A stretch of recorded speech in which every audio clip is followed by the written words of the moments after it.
Well, you got jokes today, huh, Chris? Welcome again back to the Dennis Herrera show. And I know you guys were waiting for me. I'll be honest, I'm been very tired. My wife says, "Hey, baby, don't do the live." But I have a compromise with the people, and we are going to go live anyway. I feel that I want to be able to watch some stuff, and what better way than to share it with you guys?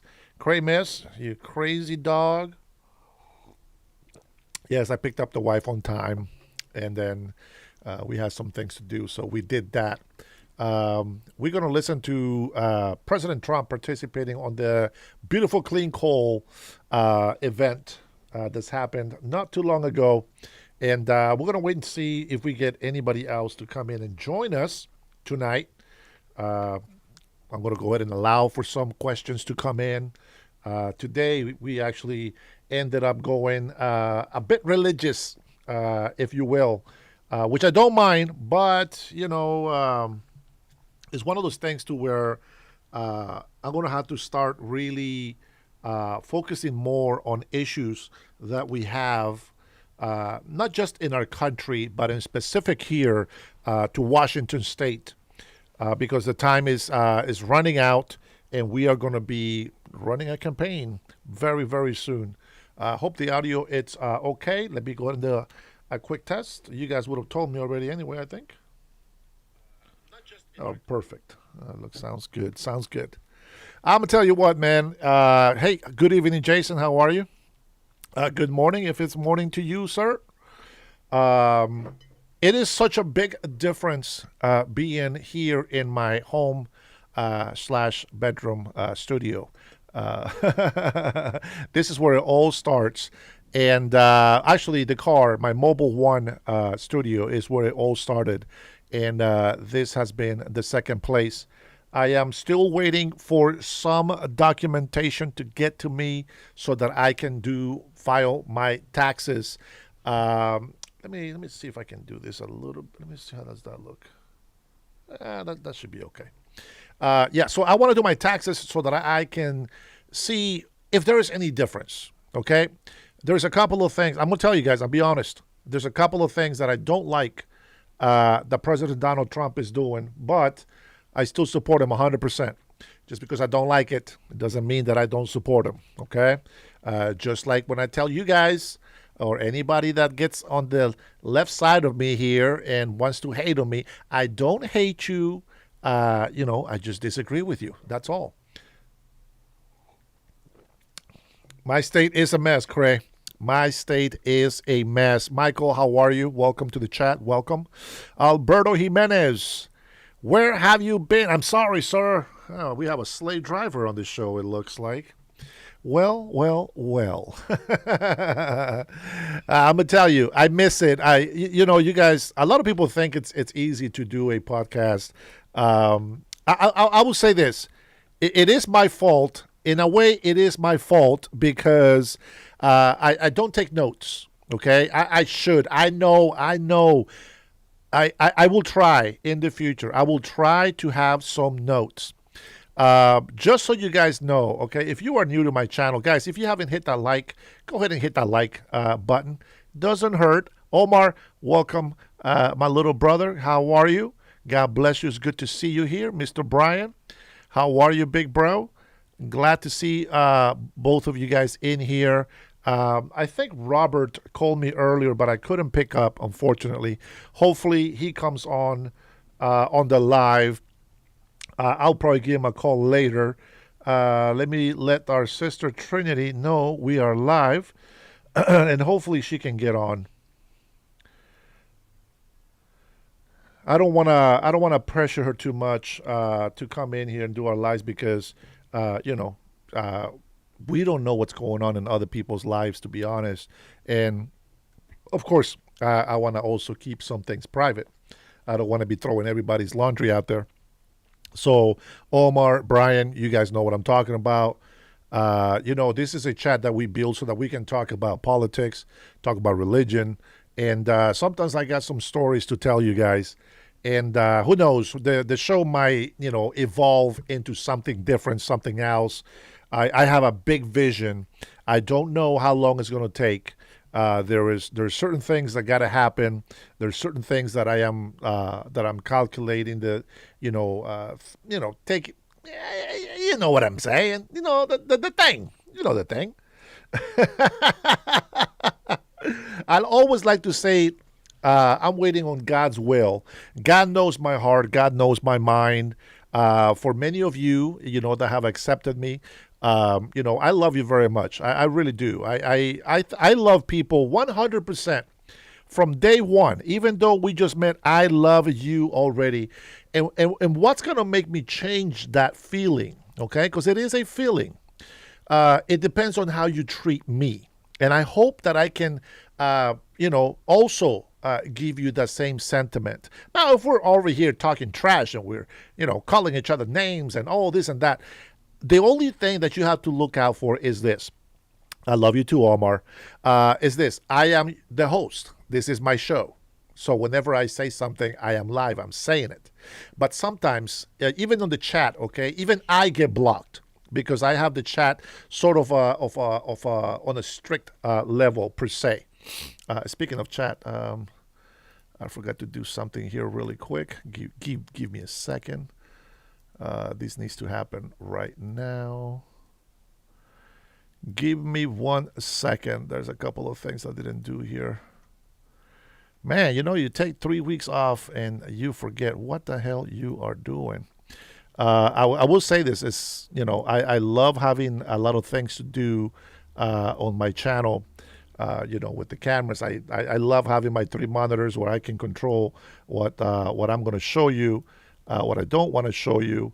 And of course, I'm not perfect, but I am trying my best. And there's some people out there. They're pretty talented. I'm not going to lie. I'm pretty average at everything that I do. And there's just certain things that I'm actually very, very good. And those are the things that I get very passionate about. And when I'm very passionate about something, it's very good, I think. That's just my opinion. Don't shoot me out for it. Let's see. Okay, that's saved. Okay, we're good there. And one more thing. I'm sorry, guys. I should have had this prep already for you guys. But I do appreciate your patience. All right. We are going to try to not drop any F-bombs. No S-bombs. Maybe a couple of N-words. That's okay. Nuclear, of course, is what I'm talking about, just in case you guys were going crazy there with your minds. Let's see. Okay, let me go ahead and take pay some attention to some of you guys in here. I will tell you, very, very low audience turnout here. I think that my 3 weeks neglect to the channel has destroyed my viewership. But hopefully we can get some more patriots into this chat here pretty soon. Let's see. Alberto Jimenez. I was in the mobile one doing my live at noon. And now I'm actually here back home. 3 weeks in Honduras was, I'll tell you what, I'll be honest. So there was a lot of things that we had planned in Honduras. But before we get into that, let me go ahead and finish saying hello here. Make sure that everybody it's welcome in here. Michael Montoya. Then why call them libtards? Libtard, my friend, are retards that think they're liberal, and by the word that I use, libtard, they're not. They are retard because even though they want to consider themselves liberals, they are not following the law. They are telling us to not do something, and then they do it. And they think that that's the way that it works, but it doesn't. So they get that nickname. They get that automatically. Now, the difference here, Michael, is this, that if you don't act like a libtard, I will never call you a libtard. Okay? That's how that works. Never, ever trust a God. I will always trust my God, 100%. I will never trust man. I will always trust God. And that is what I believe in. All right, let me see what else do we have in here. Bill says, I just woke up from a nap and having some coffee. Salud, my friends. I got the light right under my camera, so you can see it. Dennis Herrera Show.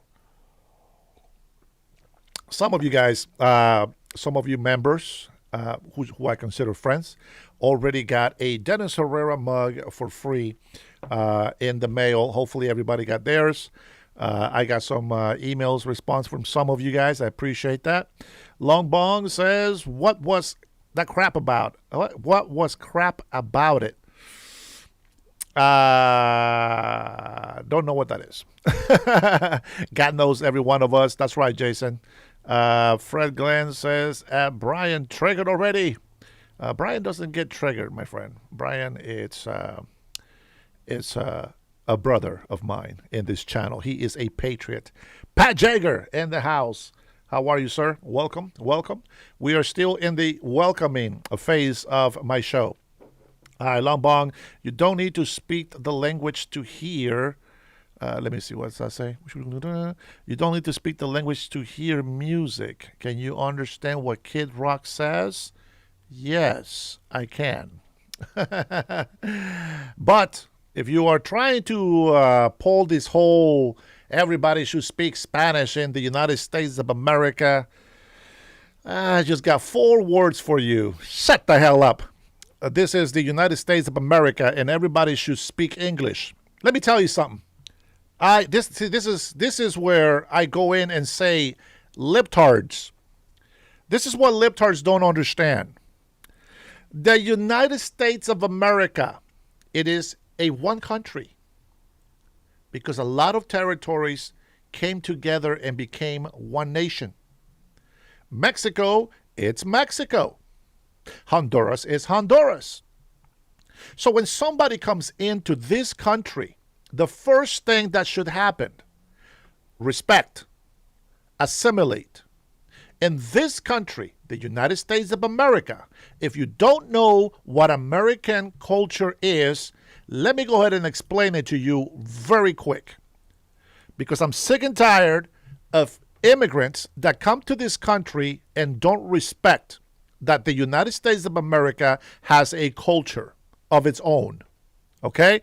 What I think it's America. Number 1, country life. Farmers. People who believe in God. People who believe in the nucleus family. There is a father, there is a mother, and there's children. The Americans believe in the dream. The American dream. To one day own a house, get some small property with a white picket fence, own a vehicle so that they can raise their family in a God-fearing environment. So I think that American culture is a little bit religious on the Christian side, to be specific. And I believe that the culture is that everybody should work together. You know, we got farmers. We got individuals who are builders, settlers. That's the American culture. Now, it wasn't called America before, obviously. We were the country still being built. But now that we have the entity, the title of the United States of America, see, now Americans, everybody who becomes an old, that is already built, and immigrants come in, provide a service or a labor for coin, for money. Settlers, they come in, they save their money, they got their own money, they build their houses, they buy land, and they start settling. Okay? So now we have the United States of America today that we have. Now we have a mixed pot of all sort of ethnicities, all sort of immigrants from other nationalities. For example, for myself, I just found out I have dual citizenship, apparently. Hope T. West, how are you, brother? Good to see you in here. Dave from Wendy's. English is the official language of England.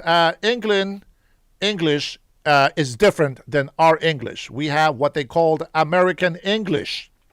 We have different accents here. Why? Because we're just cool like that. But anywho, so I touch up on all of these things just for one very simple reason. I hate the disrespect that the United States of America gets. As you see, there will be a Honduran flag here eventually. I just don't want to spend $200 right now. But As you see it behind me, there's an American flag. I honor the American flag. Now, I don't think that that is dishonoring the flag to wear a hat that has the American flag or a shirt or a sweater. I don't believe on that. I think that that's just people just use that as a form of pride, good pride, not the bad pride, not the sinful pride, the good pride. And what pisses me off is that a lot of people, they think that because we have a lot of Hispanics in this United States of America, for some reason, they think that everybody should learn Spanish. No, not everybody should learn Spanish. Everybody should learn English, American English. That's what you should learn. And this country does not belong to Honduras. This country does not belong to Puerto Rico. Puerto Rico is not even a state. Puerto Rico is just a territory. They should be grateful that we consider them citizens. They should be grateful. This country does not belong to Guatemala, to Venezuela, to Salvador, to Nicaragua, Costa Rica, Panama, Brazil. It does not belong to China, does not belong to Europe. It belongs to the United States of America, doggone it. And in the United States of America, we speak English. Now, if you're an immigrant and you speak a different language, hey, by all means, allow your children to learn that language. But the bottom line is, this is the United States of America. The national language is English. I don't care what nobody says. I just don't care. Well, Spain speaks Spanish. Let's be clear. We here in Latin America, we don't speak Spanish. We don't speak Spanish. Spaniards speak Spanish. What we speak is Castilian. People just know it as Spanish, but it's not Spanish. It's Castilian. That is the actual correct name of the language that we speak when we say we speak Spanish. We obviously don't have the accent from Spain. We obviously don't have the accent from England. So the English that we speak is American English. Yeah, it's very simple, isn't it? It's very simple. Just imagine all the native tribes back in the days killing themselves, killing each other. Why? Because they can't communicate. Sign language only took them so far. That's why they were weak. They didn't have one language. They had many languages. And when somebody didn't understand, there was the problem. Why do we need to have a national language, you say? Because everybody should be able to communicate. Did you just forget about the issue with the truck drivers? The illegal truck drivers from India and from other countries? They don't speak English. They can't read the signs. You got to be some sort of special stupid to think that you have to have two national languages, like Canadians. Well, there you go. That explains a lot of why Canadians are the way they are. But my point is this. You got to have a national language. See, Canadians, they speak English. Now, they have embraced the French language. Hey, listen, to each his own. But here in the United States of America, we believe that the national language should be English. Period. Dave from Wendy's, you one racist son of a gun. You know what? I just came back from Honduras. Don't worry. We'll talk about it later. So there's that about the language. I think there should be no problem understanding English. If you don't speak English, I don't know what the hell you're doing in this country. Again, this is not Honduras. This is not Puerto Rico. This is not Mexico. This is not Guatemala or any other damn country. American football belongs to the United States of Americans, not to the world. Some countries in Europe and whatever want to have some football in there, but this is not a World Cup. In a World Cup, you can do whatever the hell you want. You can have a whole 100% Chinese, even though nobody else speaks Chinese. You can have 100% Japanese, Russian, whatever. In the World Cup, it's called World, where you include all the countries, all nationalities. In the United States of America, if you like American football It's in the name. American football, not America's football. Do you understand the difference? I just love this. I wanted to get into this so bad earlier, but you know what? Hey, here we are today. Liberals are always have justifications. Absolutely, man. Pat, you hit that nail right on the head on that one. I'm gonna tell you, people don't like that I tell the truth all the time. Now, if I'm wrong, okay, I get it. I have no beef. I understand that. But everything that I have that I say on my show is things that I believe, things that I understand, and things that I support. Don't worry, we're going to talk bad about Trump in a little bit for those libtards that want to be hearing something negative and about our president. I like to says it as I sees it. Dave from Wendy's, you don't even know how to speak Spanish, so shut the hell up. Spanish is my language. Yes, we already made it clear that the Spanish that we speak here in America, it's Castellano. That's what we speak. We don't speak Espanol. But we say Espanol because it is derived from. It's so confusing. Forget about it. Forget about it. You guys are a little bit slow. It's just not going to make more sense, and I'm just going to lose you more the more I try to explain it. All right, President Donald Trump. I don't like some of the things that he's doing, but before we get to President Donald Trump, I will explain to you why my trip to Honduras was not as perfect as I wanted it to be. And one of those reasons is, you see, I didn't have this trip planned to Honduras. Now, a couple of things came out.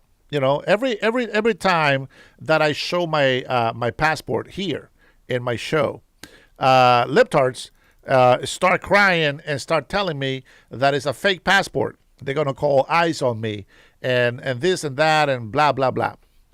And I got an opportunity to be able to travel to Honduras. And I thought, hey, why not? And the reason why is because I have a brother, which you may have seen in some of my shorts. And I think I showed him on my last live in Honduras because he was nosy and he ended up coming into my camera and then I introduced him to the live before I came back to the States. Hi, Arnold. Welcome. Lone Wolf, Dave, less talkie and more junior bacon cheeseburgers. Oh, Lone Wolf. Hey, man, no joke, bro. I'm going to tell you something. Oh, man, seriously? I know what I forgot. I forgot to do something. The camera's going to go off. The camera is going to go off. Hopefully not. Hopefully not. I think the camera's still good. I think.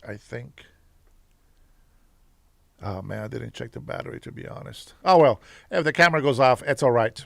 We'll make it an audio live. Or I will go ahead and play the video that I'm going to play, and then I will fix the camera issues. But I think the camera is still holding on. So we're good. We're good. All right.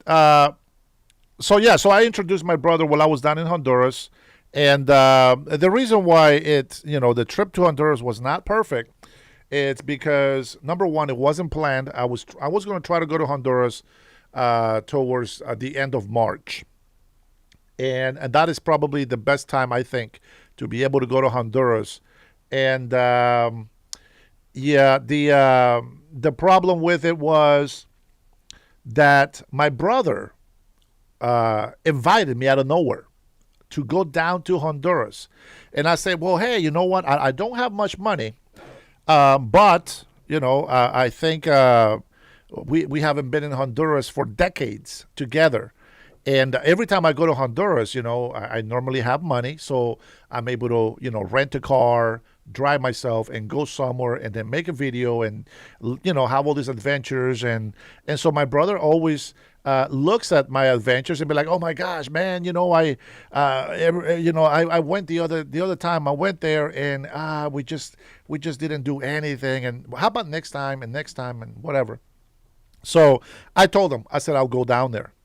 But unfortunately, when I got down there, what he promised me to do, now I don't hate my brother, I love my brother, but he promised me that we were going to rent a car and we were going to drive all over Honduras. So I was so excited because I was going to show you guys Honduras and different parts of the country.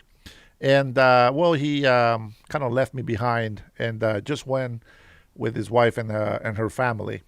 The story of my life. But it's okay. I understand. He's got to take care of his wife. His wife's got to be first. Even though I'm his brother, wife has to be first. And that's why it wasn't as perfect as I wanted it to be, because I thought I was going to spend a lot of time with my brother, and that was the least that I did when I was in Honduras. Let's see. I am calling ICE just to show you what you voted for. Go ahead, Dave. Call ICE. As a matter of fact, I saw ICE on the way to Honduras, and I saw ICE on the way coming back to this country. And by the way, it was ICE who also told me, welcome to the United States of America. Welcome home, Dennis Herrera. Mr. Herrera is what he said. So I appreciate that. First meal that I had in the United States when I got back. Well, if I'm going to say the first meal is going to be on the plane from Miami to Seattle. And that was chicken breast. I don't know what the hell the fancy name is for it, but it was a chicken breast. Came with a beautiful, tasty potato salad-like substance, because I don't know what it was. It had some cauliflower, and then it had a small garden salad on it. So I guess that would be the first meal on the plane. Did I eat anything? Oh, that's right. No. I did eat something before I got on the plane, and that was grilled chicken salad, which had lettuce, cucumbers, red onions. I said not tomatoes.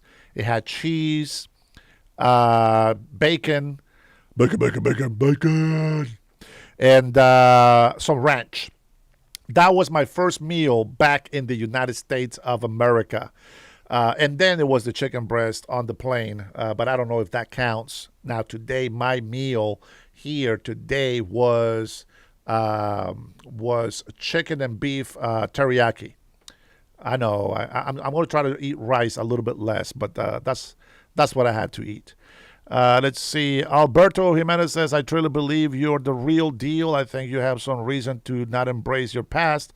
I empathize. Thank you, sir. Appreciate it. And, I talk about my past all the time, but I just can't do that every time I come on the show. I want people to be interacting, and, the favorite trolls that come through here, they call me a grifter, like the Mandalorian.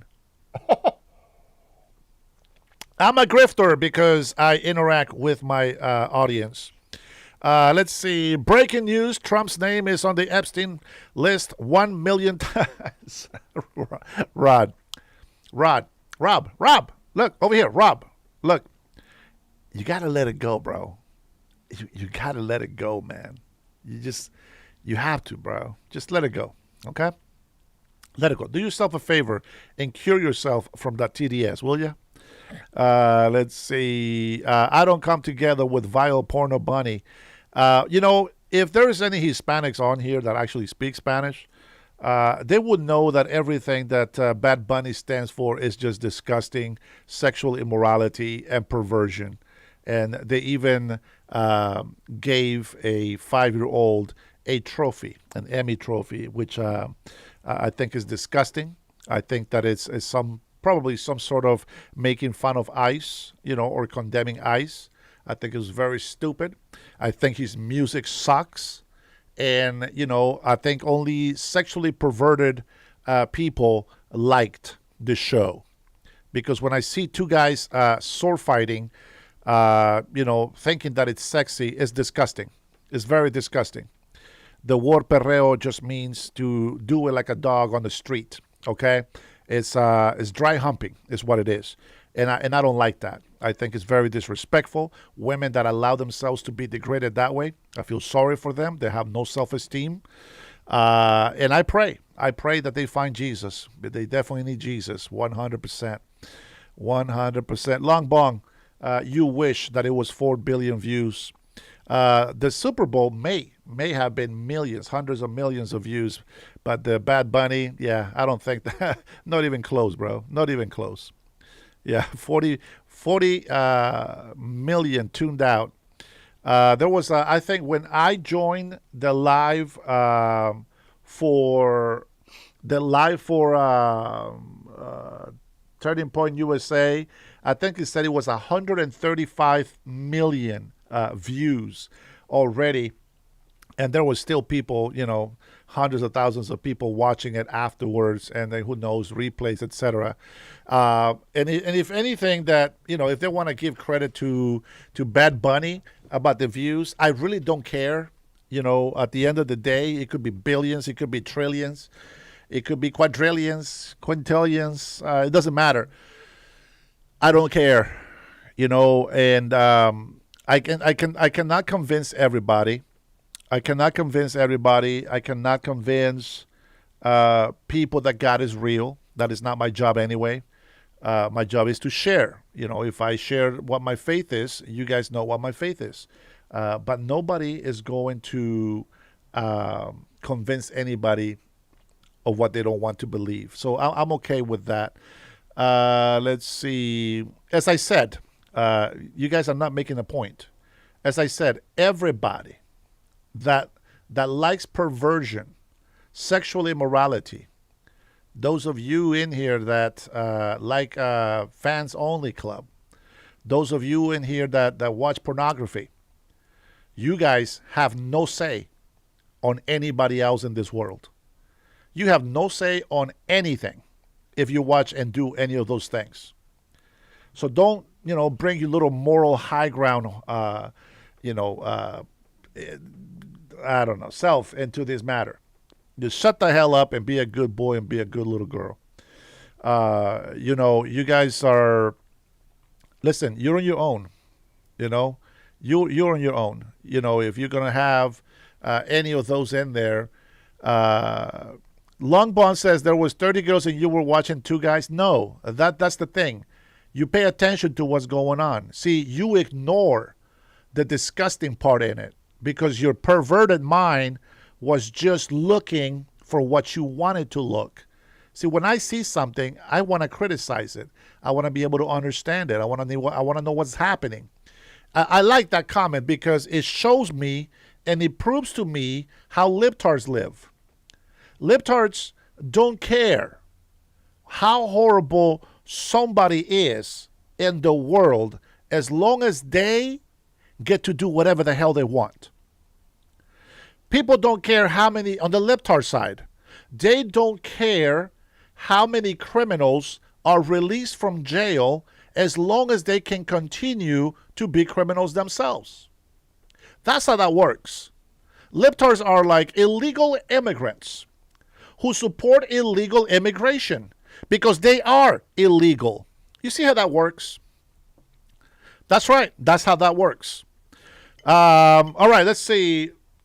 The things that I don't like, forget about Bad Bunny. Who cares? Super Bowl was fantastic. I don't like the Super Bowl 60 logo. They put the trans colors in there. I don't know. It might be nothing, but that's what it looks like to me because these idiots are ruining every single color because that way they can somehow, if somebody uses those colors, we are somehow supporting them. But we don't support them. But at the same time, I'm not going to go out and get the jersey anymore. I'm not going to go out and get any sweaters that have that logo. If anything, I will find out who has that logo in black and white or in green and blue, which is the colors for the Seahawks. And then I will probably buy the shirt and jersey and whatever else. But I am not putting that pink shit on my chest. All right, with that being said, things that I don't like about President Donald Trump. Fresh, welcome. I see you. Every time I need to go diarrhea, guy's stream pumps up. Hey, I'm glad I can fix your stomach problems and cleanse you. That's what you guys need. You all need a good cleansing. All right, guys, with that being said, I got muds on my live, and those muds are not going to be as friendly as I am. So I would say this. Watch your comments. Don't be disrespectful. If I call you something, go ahead and you can call me something back. If I say libtards, ignorance, retards, and all sort of bad names, don't reply if that's not you. If that's you, I'm sorry your feelings are hurt. But you will be timed out. 5, 10, 20, and 30, and then eventually 24 hours, and you get the hell out of here. That's right. We are in the studio, Doom. Finally, I get to have my my three monitors, which is probably overkill, but I need to see everything big. I love having my microphone here separate, my headphones. Such a small thing, and you take it for granted. You know what I'm saying? Best state, is that why everyone is leaving California? Lone Wolf is not happy with California. California. Oh my gosh, dude. Brian. Remember that text that I was talking with you earlier yesterday at the airport. The whole losing money by playing in California. Today I watched a clip of the Seattle Seahawks, the football players. Now, I don't know what to think about this, but they were walking down saying hi to the people and everything. It looked like some of them had some beers on their hands, walking down the street like as if this was some sort of Vegas event. I don't know if there were beers. That's just what it looked like. There was a guy in a wife beater shirt on there. It's freaking cold out here. That guy is a polar bear. But they were celebrating. So I think that even though the players they lost money, so to speak, at the Super Bowl, I don't think they cared. I don't think they cared. I think a lot of them are libtards. I think a lot of them don't have brains to have good common sense, but they're athletic, and some of them are pretty smart. But I think most of them, I don't know what to say about that. What I will say is this: I support the Seattle Seahawks 100%. I love them dearly, but I got to call it as it is, okay? And sometimes they're just not the brightest. And if I had them to my face, I would just say it, and I would love for them to prove me wrong. Let's see. Forget about the Super Bowl. It's more like super crap. Yeah, the only thing I got good from there is Seattle won, and I've been saying it all along. Get rid of Pete. He's done. He's finished. And they got rid of him. They got a new coach. They still have a pretty young team, but they got it done. It's good. They won. Second Super Bowl on the Seattle Seahawks franchise. What a good year 2026 has been for me so far. I get to go to Honduras. Yeah, no, I know. I'm complaining about not doing what I was supposed to go do, but I still loved it. I still loved it, as you have no idea. And, then we won the Super Bowl. Am I happy with the halftime show? I really don't care. I watched like maybe 1 or 2 minutes of it. I was busy refilling my food. We had some carne asada. I had to refill, I had to make some more tacos. I knew I was coming back to the States, and I knew that this piece of crap halftime show was not going to be the highlight of the Super Bowl. So I make sure I double down on my carne asada and my soda zero sugar, guys. I was being responsible. And that was my Super Bowl. We still celebrate with my brother. But we don't celebrate the sexual immorality part of it. Okay, yeah, there's that. And don't think that I'm this hypocrite guy. At Turning Point USA, I think they have some horrible singers on there as well. Kid Rock was okay. I love some of the country singers on there, but even they couldn't keep their mouth to make a song sound beautiful without having to throw some cuss words up in there. And at the end of the day, it's not a kid's show. Alberto says I was dancing. No. Sadly, no, I wasn't. I don't do perreo, Alberto. That's why. I have my bad side, right? So people like to judge me because I'm a Christian. I'm a Christ follower. But people judge me because the way my language, the way that I speak and all this other stuff. But I have my limits. I have my limits on what I think it's okay and what I think is bad. And for example, I think doing drugs is bad. I think smoking marijuana is not something that I want to do. I've done it before, but it's not something I want to do. If you smoke marijuana for medicinal purposes, that's okay. But just don't do it in front of me because that thing makes me sick. It really does. It makes me nauseous. Ugh, it makes me want to throw up. But if you need it, you need it. You know what I'm saying? Um, I don't believe heroin is good. I don't think crack is good. I don't think coke is good. There's a lot of things that I don't think is good. But even though smoking, as they say, is not bad, I mean, is bad, I didn't think so. I didn't think so because my uncle was in his late 70s smoking all his life, and the guy lived late 70s. Who knows how long he lived because I lost contact with him when I was little. But nonetheless, I felt like, listen, this is as bad as I'm going to get.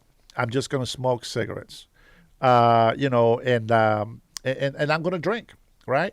And then I said to myself, you know what? I don't want to get drunk. I don't want to get drunk.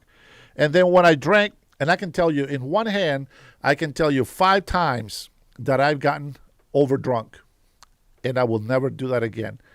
That was very irresponsible of me, and I don't think it's right.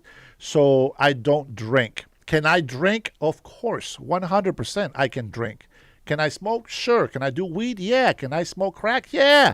Can we do cocaine? Of course. You can do all the things that you want, but they are not all illicit things for you to do. So, nobody says you can't do this. Of course, you can do whatever the hell you want. But there's consequences to every decision that you make. So in a way, one way or another, you got to be responsible with your life. I'm not here to tell you how to live. I just tell you how I live and what I believe in and what I think is good for our country. But at the end of the day, you're going to live the way you want to live. And if you think that, having a bad life is okay, well, then go ahead and do that. But I am not going to fall into that. You see, I have all kinds of friends. I have religious friends. I have non-religious friends. I have straight friends. I got gay friends. I got lesbian friends. I don't have any trans friends. But the whole thing is, that I love my neighbors and I want to get along with them. That doesn't mean that I have to live and love their lifestyle. Just because I am friends with Brian or Robert or anybody else, it doesn't mean that I have to go sleep with his wife. That's not how it works. It's very stupid to think that that's okay to do, right? So there is a limit. I got to have respect. I'm not going to ask Brian. Sorry, Brian, I'm using your name. I'm not going to ask Brian, hey, how do you do this and how do you do that in the bedroom? It's none of my business. Keep that behind doors. That's between you and your partner. That's between you and your husband, between you and your wife, etc. Those sort of behaviors need to be kept behind doors. You see what I'm saying? And so when it comes to the LGBTQ thing, the same thing. Keep that shit at home. Keep it in the closet. Don't take it out of the closet. Keep it there. You don't have to smear your gay flag, your gay rainbow flag in my face to tell me how proud you are. If you were proud of what you're doing, you would quiet about it. And you will live happier. You will live happier that way.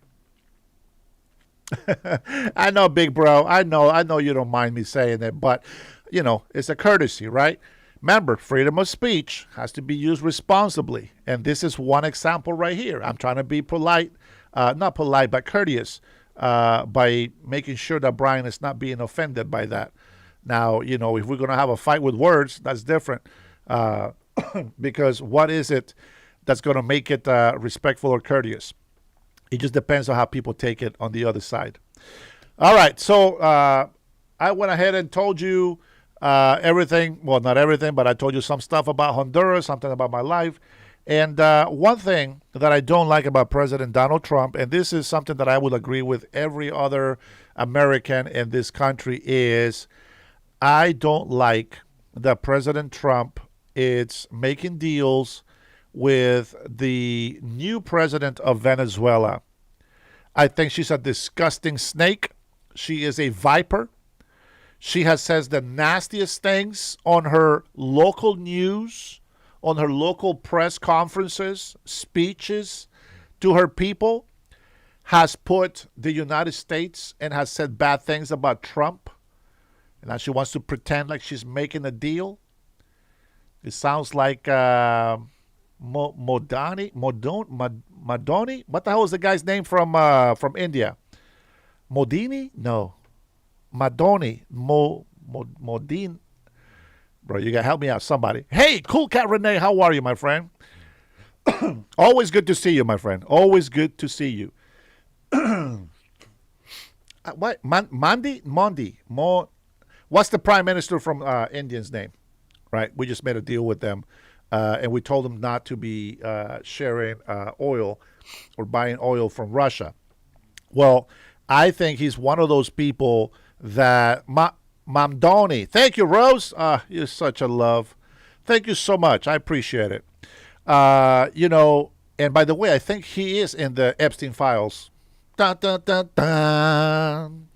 I don't like that. Modi.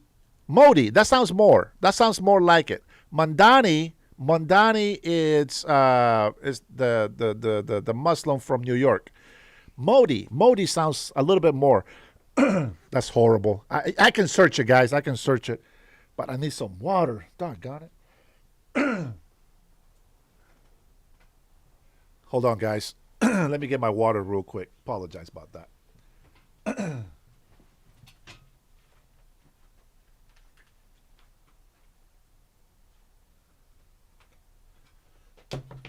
Okay. Woo! Sorry about that. Modi. I think it's Modi. Thank you, Craig. Thank you for the confirmation. Jay, this guy's not too bright. I am flawed, my friends. I am imperfect. I will never pretend to know everything. I'm just giving you my opinions. This is for your entertainment, okay?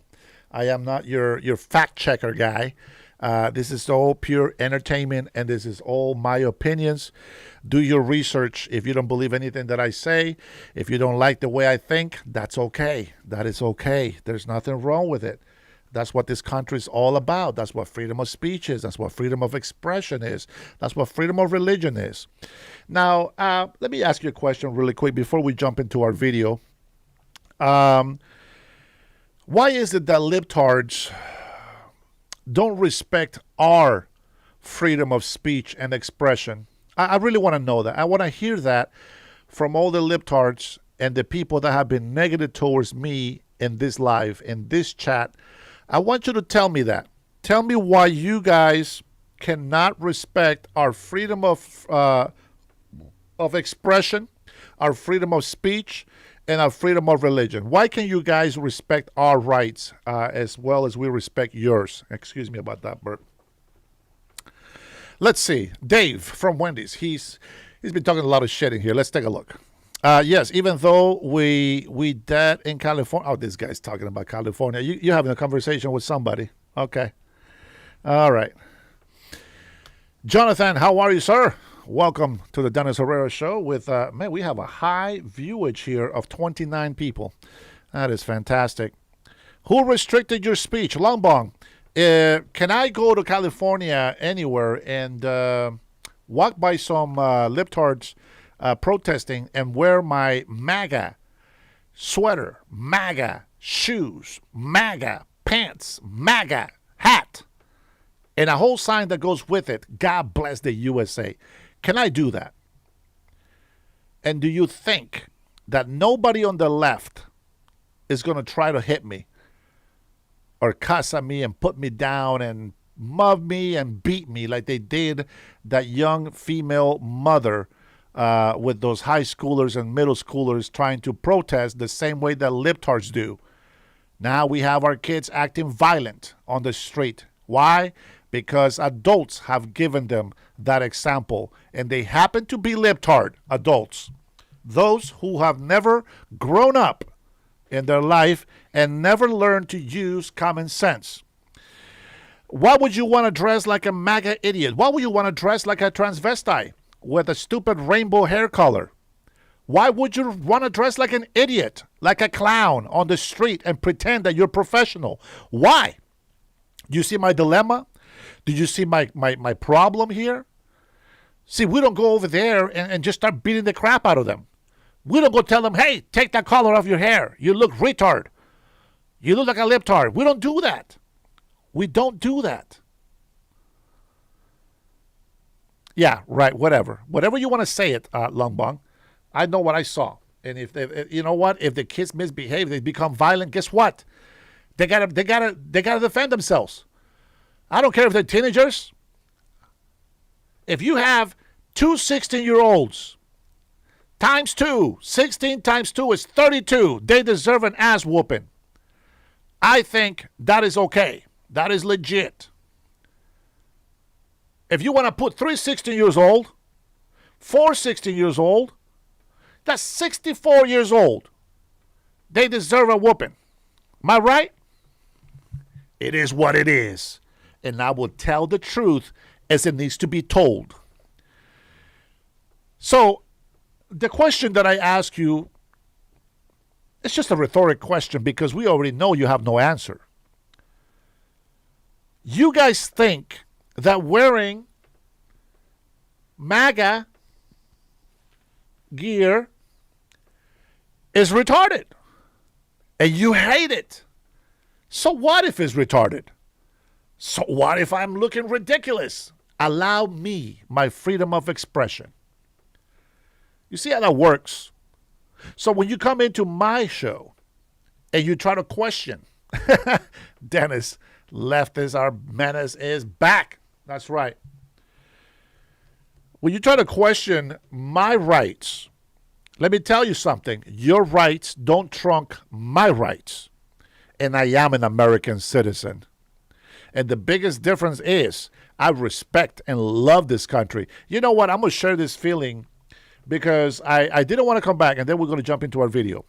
I didn't want to come back to the United States of America. I know, as much as I love it here, I did not want to come back. Just for a simple reason, and that is that I love Honduras.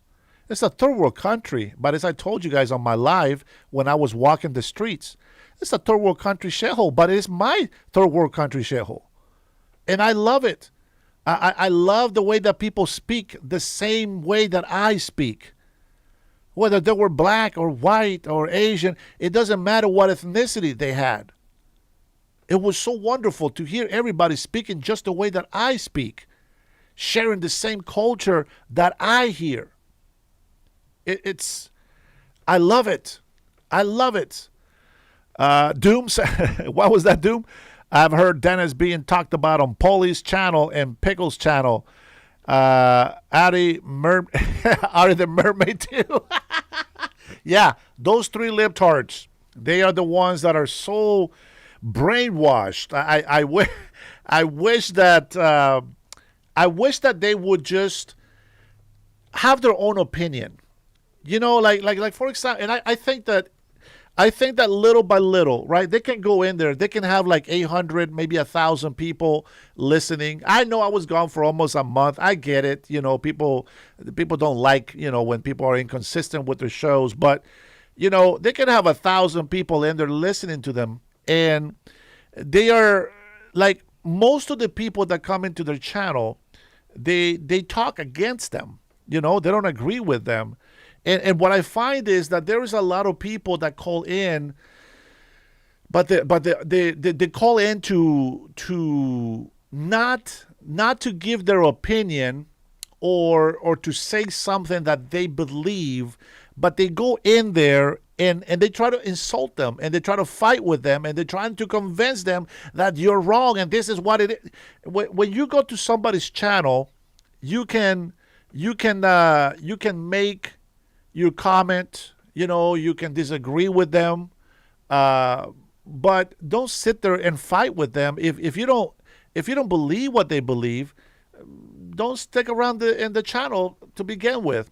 And so yeah, I'm gonna live rent free in their heads for sure. Right now we don't have that much audience, but you know, eventually when we do, we always talk the truth. Whether I have two people in here or I have 2,000 people in here, it doesn't matter. I always will tell the truth. All right, and if we don't have any other questions on here, guys, remember, if you are a mud, I want you to please time out people. Do not block people, okay? All right, let me go ahead and let's go ahead and listen to President Trump. If you have already listened to this, good for you. I haven't, so I had to listen to it. All right, let's go.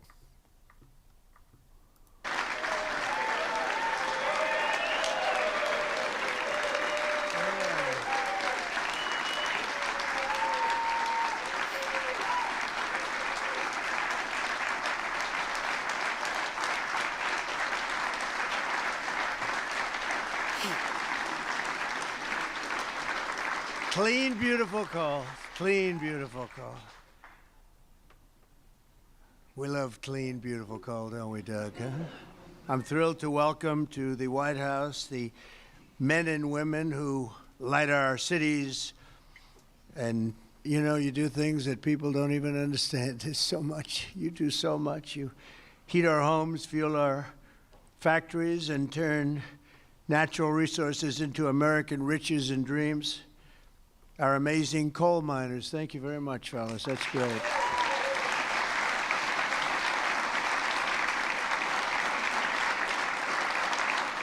And I know you well. I know you well. I think I get about 97% of your vote.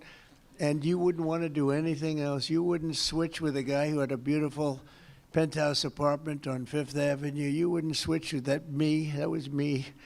I had a nice, easy life. And now I decided to do this. But you know what? We just hit the highest price in the history of the stock market, 50,000. And a lot of people are getting rich with your 401ks and everything else. So our country is back. We have the hottest country anywhere in the world. So it's pretty cool, right?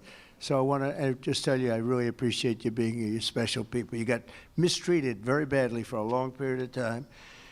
But you've never had a better friend in the Oval Office than me. And I'm proud to officially named the undisputed, when did this come out, Mr. Speaker? The undisputed champion of beautiful, clean coal. We have to proceed. Always, I don't use the word coal. It needs a PR job because it had a bad reputation for a while. So we're not allowed to say the word coal anymore. It has to be preceded by beautiful, clean coal, okay? We're cleaning it up. Very good. And we're delighted to be joined by Secretary Doug Burgum, who's done a fantastic job from the great coal mining state of North Dakota. And thanks as well to Speaker of the House, Mike Johnson, a fantastic guy who's doing a great job. Thank you, Mike. EPA Administrator Lee Zeldin. He's our secret weapon. He's getting those approvals done in record-setting time. True. Great Senators John Barrasso and Jim Justice. Thank you very much for being here. Hi, Jim. Been a long time, Jim. You're looking good. Shelley Moore Capito. Thank you, Shelley. Thank you very much, darling. Marsha Blackburn, Bill Hagerty, Ted Budd, John Husted, Bernie Moreno, and David McCormick, all here, great senators, every one of them, great senators, representatives of the House, Jim Baird, Troy Balderson, Andy Barr, Dave Taylor, Warren Davidson, Troy Downing, Morgan Griffith, Brett Guthrie, Harriet Hageman, Mike Kelly, Dan Muser, Scott Perry, Carol Miller, Dana Harshberger, and Riley Moore. Boy, that's a good group of people. We have some others in here, too, and I'm not going to say it's just too many. Don't get angry at me. I'll never get their vote again. It's very dangerous. I also want to thank the president of the Washington Coal Club, Michael Day, CEO of the National Mining Association, Richard Nolan, along with many of the greatest business leaders in this powerful industry and a great industry it is. But of course, the most important people here today are those who get their hands a little bit dirty to keep America running at full speed, our frontline coal workers, and I'm pleased to report that in the first year of my presidency, real wages for the typical miner increased by more than $2,200. I'd say that's pretty good, right?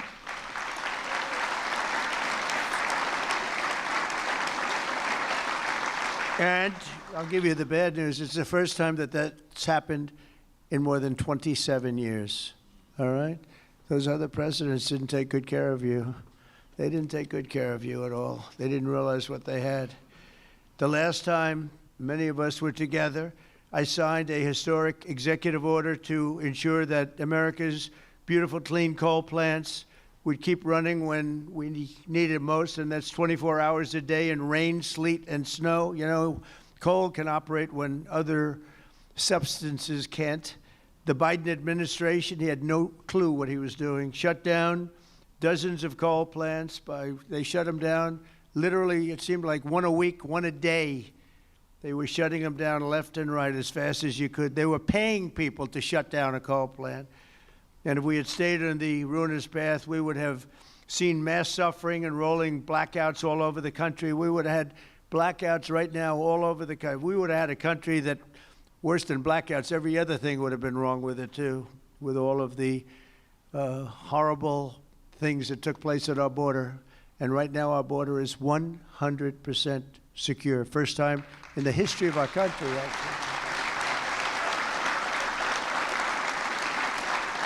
And you see it all the time. So instead, when large parts of our country were hit with winter storms, it was coal that kept the power on, and it was coal that never was bothered by cold weather, warm weather. It's never bothered by anything. It just keeps on chugging, right? During this vicious storm, and they had some really bad ones, coal generation surged 31%, while solar and wind totally collapsed.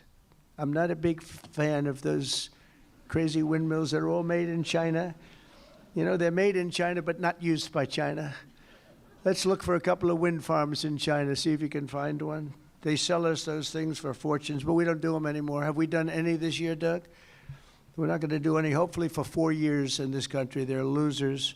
They lose. You're supposed to make money with energy, not lose money with energy. And they lose a lot of money.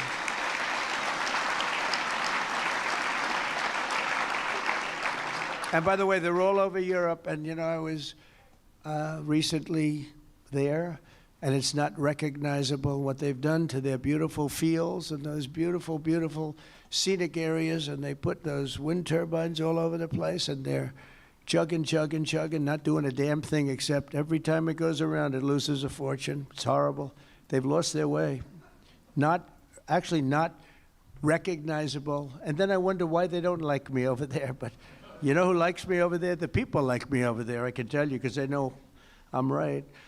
More than 200 million Americans across 35 states were impacted by the storm, and the only reason most were able to take a hot shower was thanks to the power provided by the most reliable, dependable, and really dependable form of energy that we have, and that's clean, beautiful coal. Biden and the radical left wanted to abolish coal. They did everything they could, everything possible. But on day one of this administration, I ended the war on coal. We terminated the Green New Scam, and we withdrew from the unfair, one-sided Paris Climate Accord. That was another beauty we had. We paid $1 trillion. Nobody else had to pay 10 cents. Already I've saved 74 coal power plants from crushing restrictions and closures that would have been forced to shut down in the very immediate future. And today I'm proud to announce that the Tennessee Valley Authority is taking action to save 2 major coal plants in Tennessee. Tennessee Valley Authority.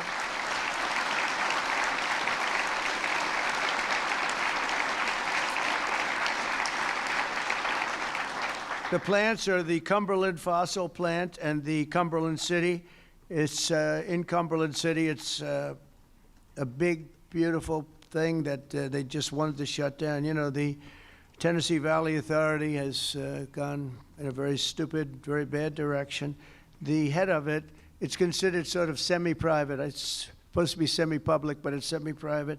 It's the highest paid government-type official in history. I think they pay them $10 million a year. They're paying them $10 million. I think the Speaker of the House wants to resign and head the Tennessee Valley Authority. And he could do a much better job, I can tell you that. Is that right, Doug? They pay him $10 million a year. Can you believe it? Well, Trump is on the scene now. We're going to make his life miserable. $10 million. I wonder what he got before he got that job. Probably making $150,000, right? And the Kingston fossil plant in Herrera, Tennessee, so they're going to remain open and they're going to be vibrant. They're going to be improved, built up, and continue to do all the things that they do.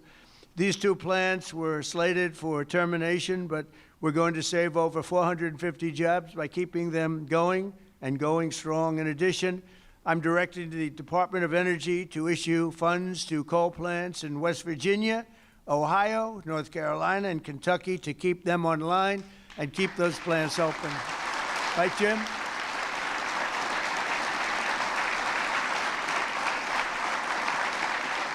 And very importantly, we're also bringing our coal mines roaring back to life. Under 4 years of the Biden administration, Sleepy Joe, not a single permit was approved for a new coal mining project. Think of it.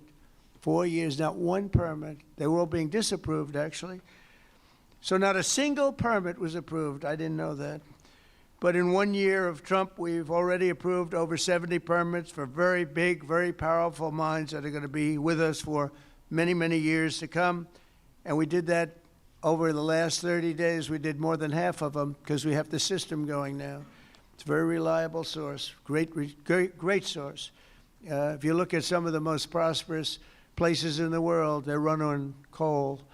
Since I took office, coal production is up by nearly 4 million tons a month after falling for decades. I mean, literally decades. Coal power generation is up by nearly 15% in my first year, and that number is going to be about 25 or 30% this coming year at least. These pro-American energy policies are bringing energy prices way down. You see what's happening even with gasoline. I was in Iowa last week, and it was $1.85 a gallon. And many of them are $1.99 and $1.91 I saw. We have them under $2 a gallon now.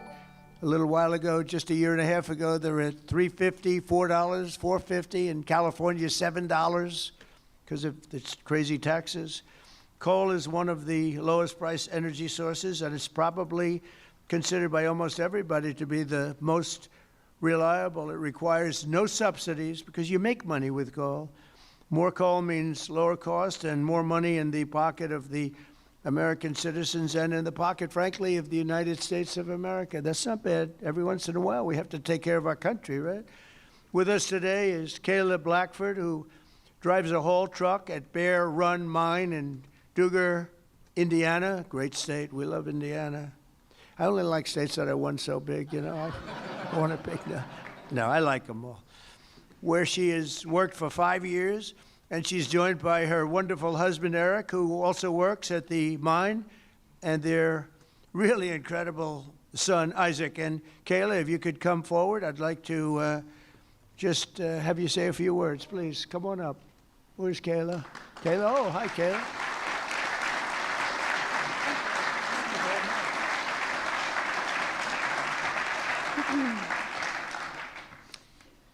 Thank you, Mr. President.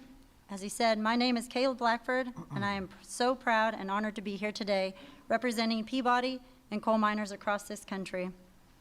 My husband and I both work at Bear Run Mine in southern Indiana. I drive a haul truck, and I train others on this large piece of equipment. A haul truck is used to move rock or coal and is capable of carrying loads of nearly 250 tons. The tires are 12 feet tall. When I stand next to one, I barely reach the middle of the tire. It's the best job I've ever had, and not just because of the cool mom points I get for driving big equipment. My job supports my family. It supports our community, and it keeps the lights on and electricity affordable, not just in Indiana, but across the country. As demand increases and our lives become increasingly electrified, America needs to generate more electricity, not less. For years, coal miners have felt the weight of policies that made our future uncertain. Over the past year, that weight has begun to lift. My son, Isaac, who's here today,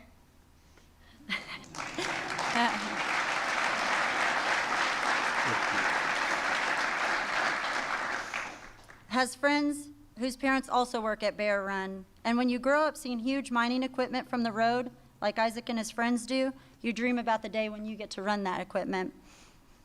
When a mine closes, families don't just lose their jobs. They're often forced to leave their communities, their schools, and their support systems behind. The common sense policies to keep coal plants running implemented by this administration mean that my husband and I can keep working, stay where we are, and continue raising our son in our community that we call home. And the impact is even greater than that because you, Mr. President, have single-handedly kept utility prices affordable, the lights on, and our jobs alive. We are real people under these hard hats. On behalf of America's coal miners, thank you, Mr. President, for recognizing the value of coal and the value of the people who power this industry every day. Thank you, Chair. Thank you so much. So nice to meet you. Thank you very much for all of you. Thank you. Sorry, I'll take that.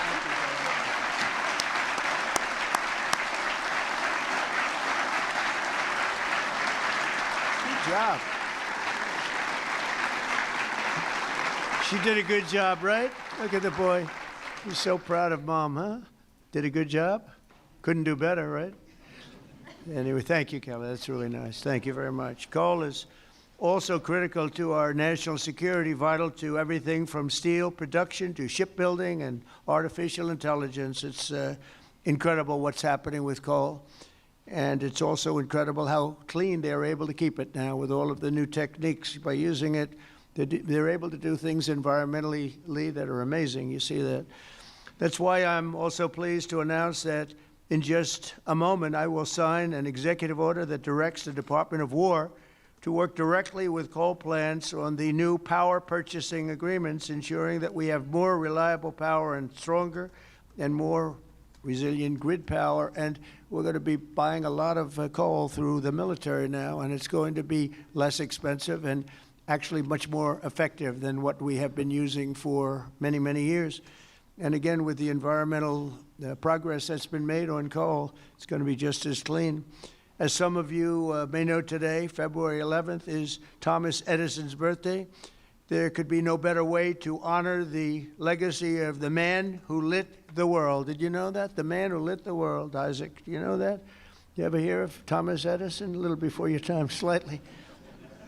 But then to reaffirm our commitment to American energy independence and the American energy dominance. We're going to be dominant. We are dominant right now. We have a new group of people that we're very close to, become very close to, and that's called Venezuela, where we're taking in this case, oil. We had 50 million barrels of oil that we have floating right now to Houston to be refined, and we're getting energy from all different sources. And so oil and gas is fantastic. So many of them are so good, but we're not going to use the bad ones. America is now the #1 energy producer in the world. We are by far #1. In fact, we're very soon going to be #1 by double what #2 is.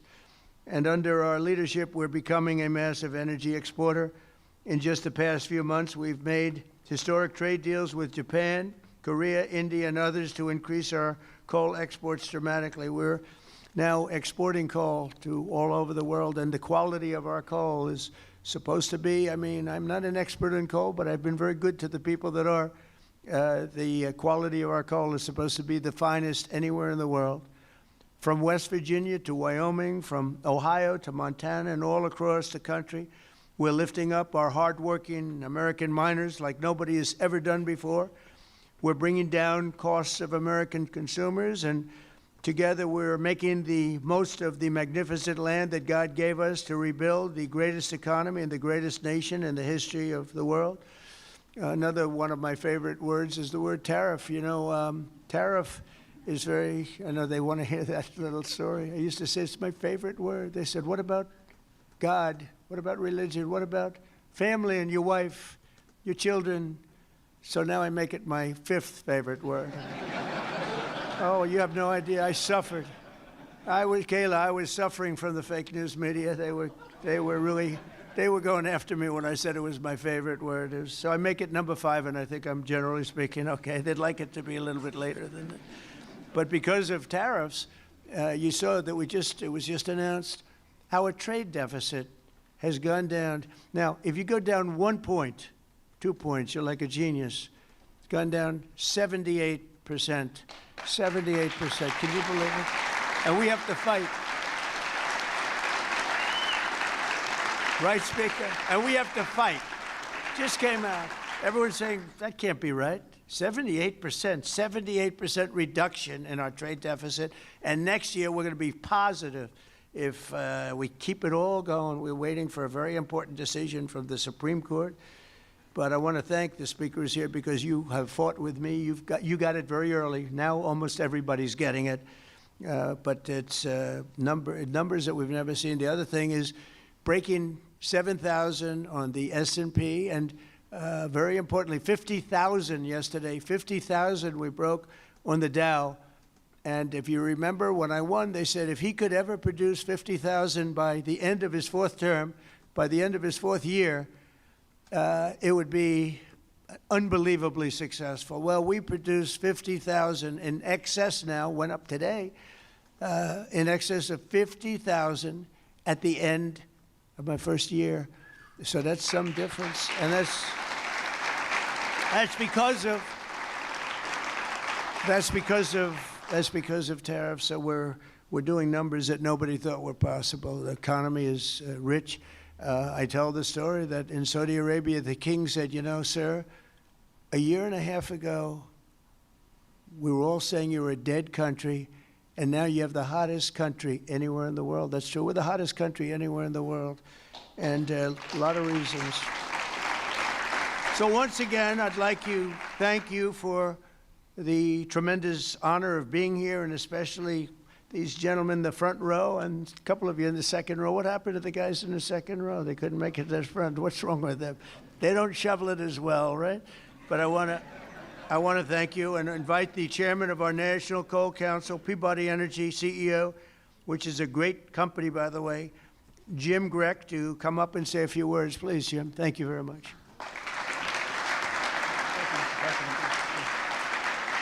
Taylor to cut back the flower. Mr. President, we stand here today representing the thousands of coal miners across the country to express our deep gratitude to you, sir, for the actions you've taken to support our industry. Your leadership and decisive actions have sent a powerful message. We have a president who, more than any other, deeply understands the importance of coal in supporting the future of this nation. Sir, you know what most people don't. The U.S. has more energy in its coal than any nation has in any single energy source. We have more energy than Russia has in its gas, and we have more energy than Saudi Arabia has in its oil. Yet before you, sir, presidents were afraid to allow coal to help keep electricity abundant and low cost. And Mr. President, that changed with you. We saw the impact of your wise policy in real time during the recent winter storm as temperatures plunged and demand surged. The coal plants you directed to keep open provided the stability and resilience that the grid needed. And today, thanks to your leadership, sir, we are working with your administration on the potential to build new coal-fueled power plants and having coal emerge as a source of rare earth elements and critical minerals that are essential for our national security and economic future. And because of you, sir, the mining towns that once feared for their futures are seeing new investment, renewed optimism, and a sense of pride restored. Families feel more secure, local businesses are growing again, communities that had been written off are reinvigorated. For the thousands of workers across this industry, your support has meant more than policy, sir. It has meant dignity, stability, and the recognition that their work matters in making America great again. So, sir, Mr. President, on behalf of Michael Day, the chairman of the Washington Coal Club, and all the coal miners across our great country, I'd like to ask there's some executives and coal miners that are going to join us on stage, and we are going to present you an award, sir. Oh, it's great. Thank you very much. Thank you.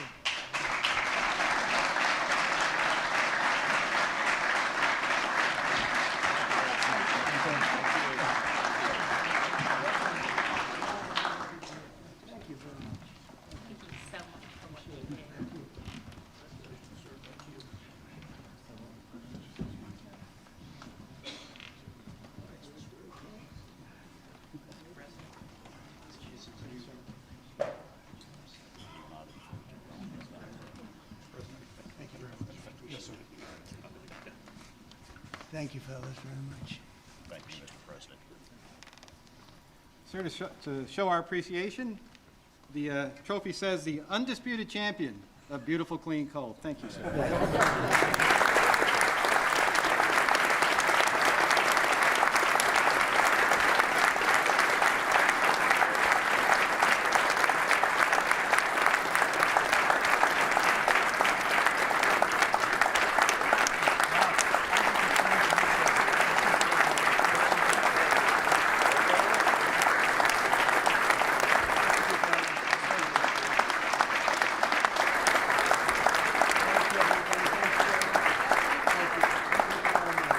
We'll make a lot of money now, right? Thank you. It's great to bring it back. You were treated very badly, and now you're treated really well. Thank you very much. Thank you, everybody, very much. Appreciate it. Speaker, thank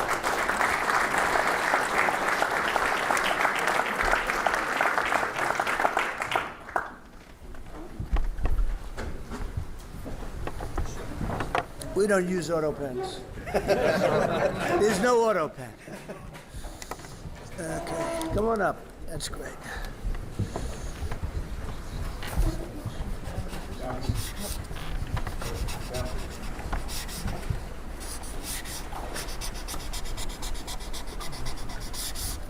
Okay. Here you go, fellas. Take these. Take these, guys.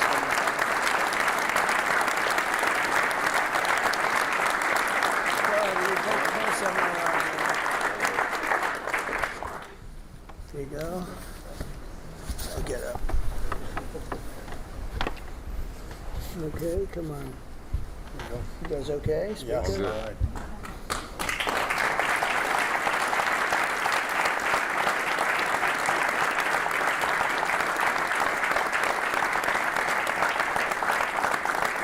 you very much. Good. Thank you very much, fellas. Good luck.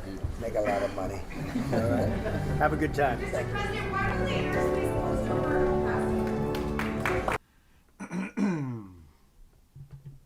Somehow people thought that they were going to ask questions to the president about this meeting.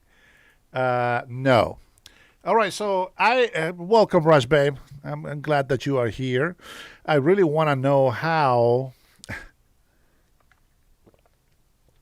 and why we are showing an event for clean coal, and you guys are talking about abortion.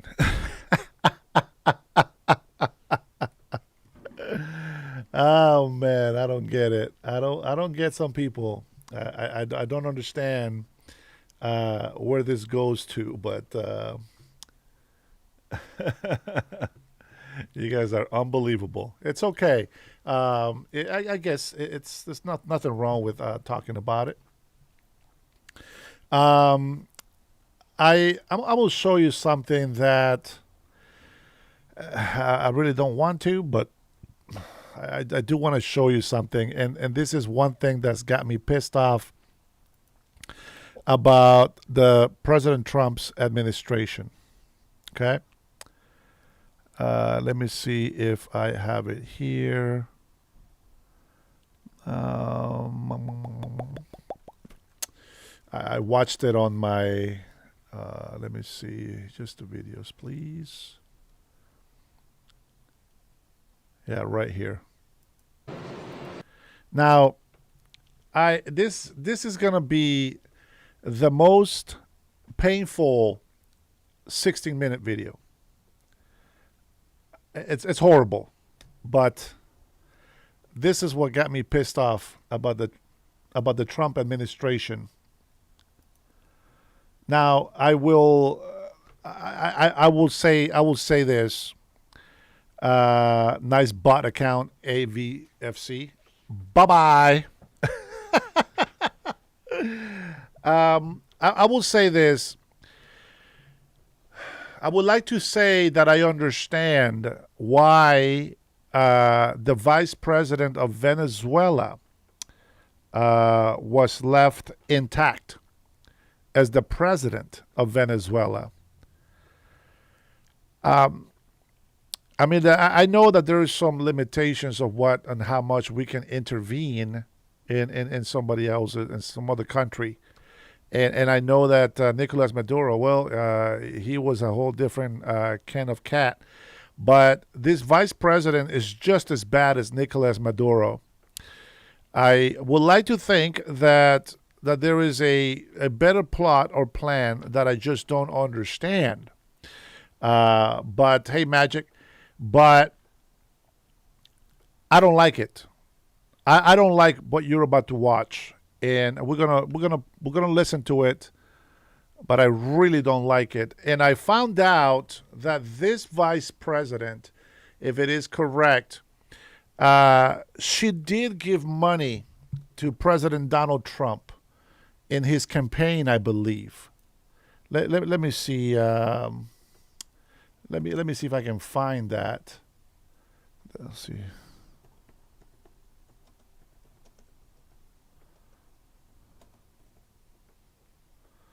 Let me go ahead and search this really quick. Let's see.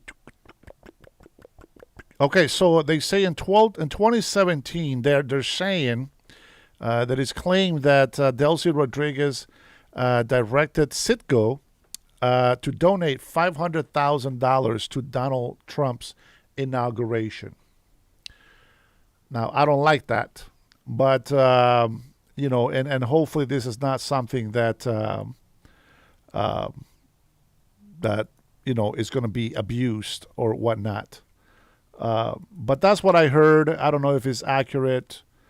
If it is accurate, I don't think that is a good idea that President Donald Trump allows her to stay in power with everything that they have on them, with the drugs and all the things that they are responsible for here in the United States of America.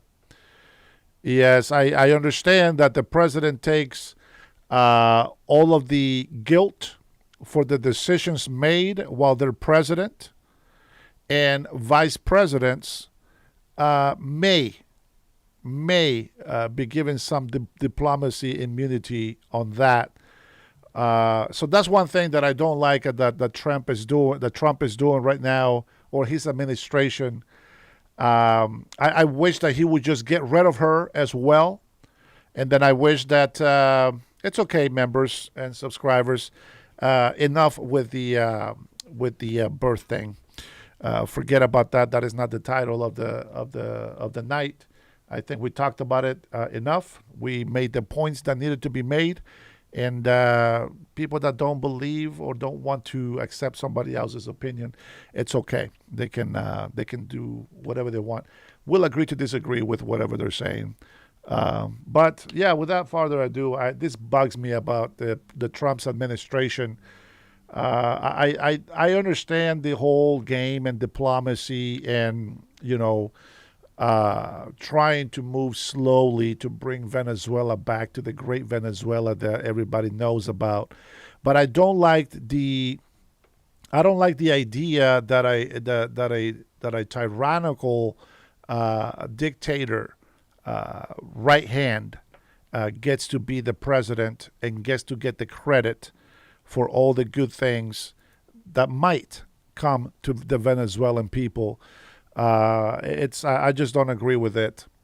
We do have Cuba also stirring up some problems, and a lot of the Cubans are waiting for President Trump to also do something for them. But we know how the leftist media is going to flip everything. Even though the people that want Trump in Cuba, even they don't matter. Because when it comes to Democrats and libtards, all that matters is that Trump fails. It doesn't matter who dies. Yeah, so I disagree with what President Trump is saying. Omar, my little brother, disagrees with me on that, I think. And it's okay, Omar. It's okay to disagree. But I am kind of a little bit pissed off about that because it looks bad. No matter how you slice it, it looks bad. Let's see. Yeah, no problem. Brian, I trust you, my friend. But sorry that I have to put you guys through this problem right here. I want you to listen to this, and I want you to tell me what you think about it.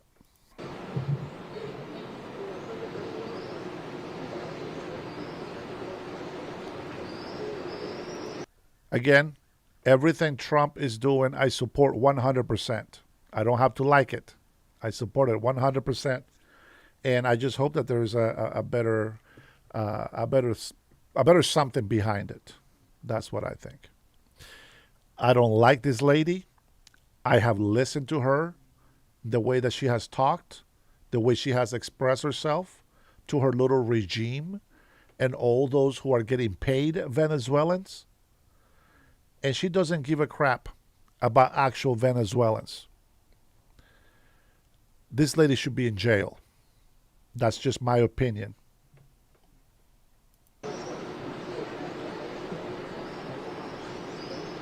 Yeah, you have to understand something. I know my Latino people, and I know a bullshitter when I see one. And I just don't play that. I just don't play that.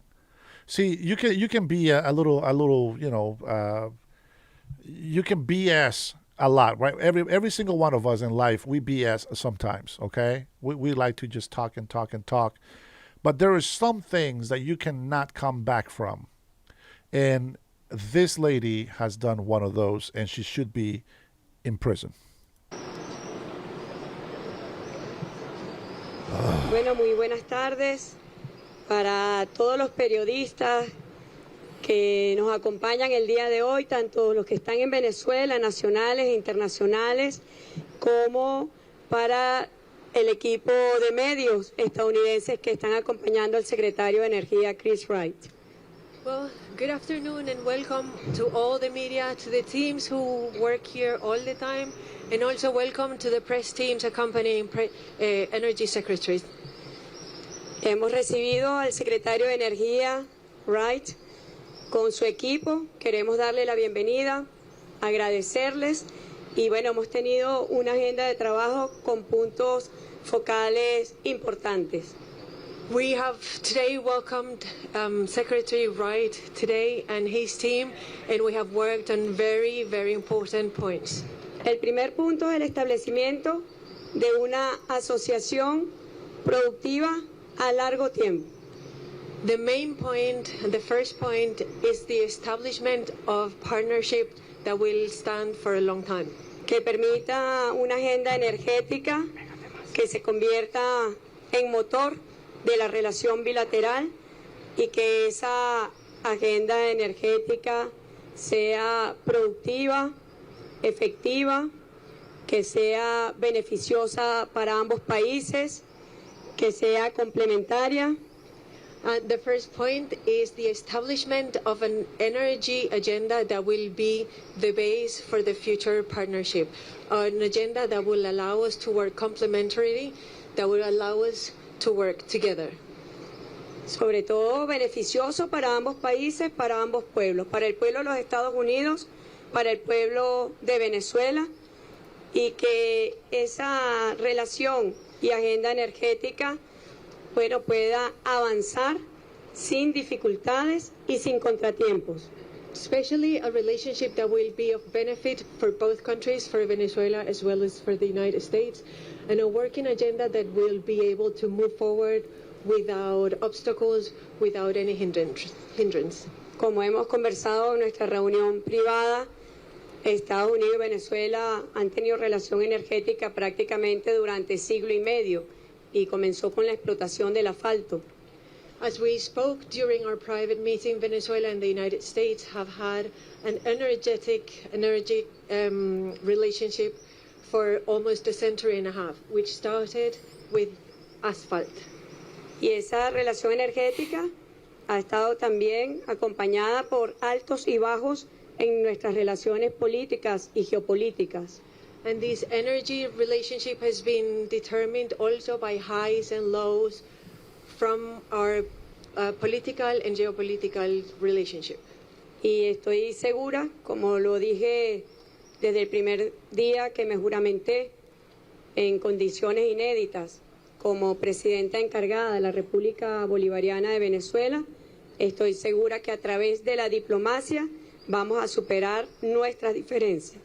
And as I said when I was sworn in as president recently, I am sure that through diplomacy we will be able to overcome all of our differences. Que sea el diálogo diplomático, el diálogo político, el diálogo energético al cual estamos dando la bienvenida, que sean los canales adecuados y pertinentes para que los Estados Unidos de Norteamérica y Venezuela asuman con madurez, bueno, desde la divergencia histórica, asumamos con madurez cómo seguir avanzando. That through diplomatic and political dialogue we will be able to assume with great maturity the path that we're starting and taking up again. De tal forma que en los aspectos concretos hemos conversado sobre proyectos en materia de petróleo, en materia de gas, en materia de minería y de energía eléctrica. And today we have discussed matters related to gas, to oil, to mining, and to electrical developments. La delegación técnica nutrida que acompaña al secretario ha sostenido reuniones también con sus homólogos técnicos de Venezuela y bueno, viendo los caminos para avanzar lo más rápido posible. The technical delegation that is accompanying the Secretary on this trip has been able to work with the Venezuelan counterparts in starting to establish the future relationships. Y sabemos que este primer viaje se convertirá en la apertura para muchos otros viajes que seguro tendremos de visitante al secretario Wright y a sus equipos técnicos. Damos la bienvenida y la apertura a esta agenda energética, asociación productiva a largo tiempo. And we know that this first visit of Secretary Wright will be the opening of the path for future cooperation and future relationships in energy. And we welcome his visit. We welcome this reuptake of the relationships. Bienvenidos. Welcome. Thank you so much, Interim President Rodriguez. It is an honor to stand here with you today and to be among the tremendous people of Venezuela. As Interim President Rodriguez mentioned, our countries share a long history that has gone through different chapters, as all relationships do. But I bring today a message from President Trump. He is passionately committed to absolutely transforming the relationship between the United States and Venezuela, part of a broader agenda to make the Americas great again, to bring our countries closer together, to bring commerce, peace, prosperity, jobs, opportunity to the people of Venezuela and in partnership with the United States. These are not just words or ambitions, but we have very specific plans and very specific actions already. I realize I forgot to stop for the translator. Muchísimas gracias, Presidenta Interina Rodríguez. Es un honor estar a su lado el día de hoy y entre el maravilloso pueblo venezolano. Como dijo la Presidenta Interina Rodríguez, nuestros países comparten una larga historia de muchos capítulos, como todas las relaciones. Y traigo un mensaje del presidente Trump que tiene un compromiso apasionado por transformar la relación entre los Estados Unidos y Venezuela. Es parte de una agenda más amplia para hacer que las Américas sean más grandes, para unir a nuestros dos países mediante el comercio, traer el comercio, la paz, la prosperidad, empleos y oportunidades a Venezuela en conjunto con una asociación con los Estados Unidos. Y la idea es parte de planes específicos que tenemos en este sentido. So congratulations to my translator and her irresponsible partner in doing this. But this is President Trump's broader agenda, is peace and commerce and trade, not conflict, not military action, not what has dominated so much of our world, whether it's in the Middle East, whether it's in South Asia, or maybe most importantly in the Americas. We want commerce, we want peace, we want prosperity, we want security. Felicidades a la intérprete y a su socio tan irresponsable. Pero esto es parte de la agenda más amplia del presidente Trump, de traer la paz y el comercio, no conflicto y acciones militares que tanto han dominado al mundo en regiones como el Medio Oriente y el sur de Asia. Pero queremos más bien traer esto a las Américas con paz y prosperidad para todos. Our government in Washington, D.C. has been working 7 days a week to issue licenses. So existing businesses in Venezuela, new businesses that want to enter Venezuela, Venezuelan national companies can buy products, invest money, raise oil production, create new jobs, grow export revenue, all of the things that have constricted the Venezuelan economy. We want to set the Venezuelan people and the economy free.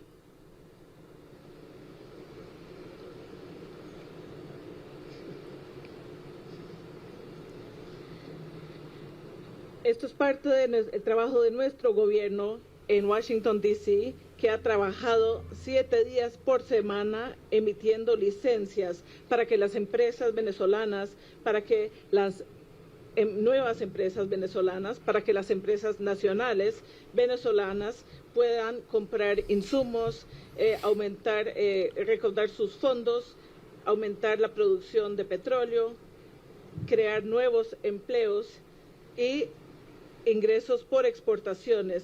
Todo esto ha sido una restricción para el país en el pasado y queremos que Venezuela sea libre para tener estas cosas.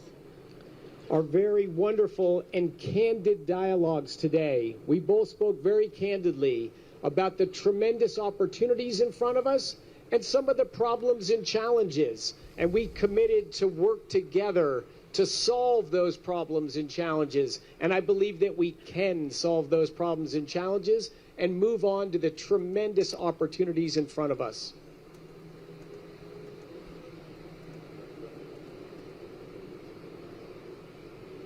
Hemos tenido un diálogo maravilloso y muy sincero.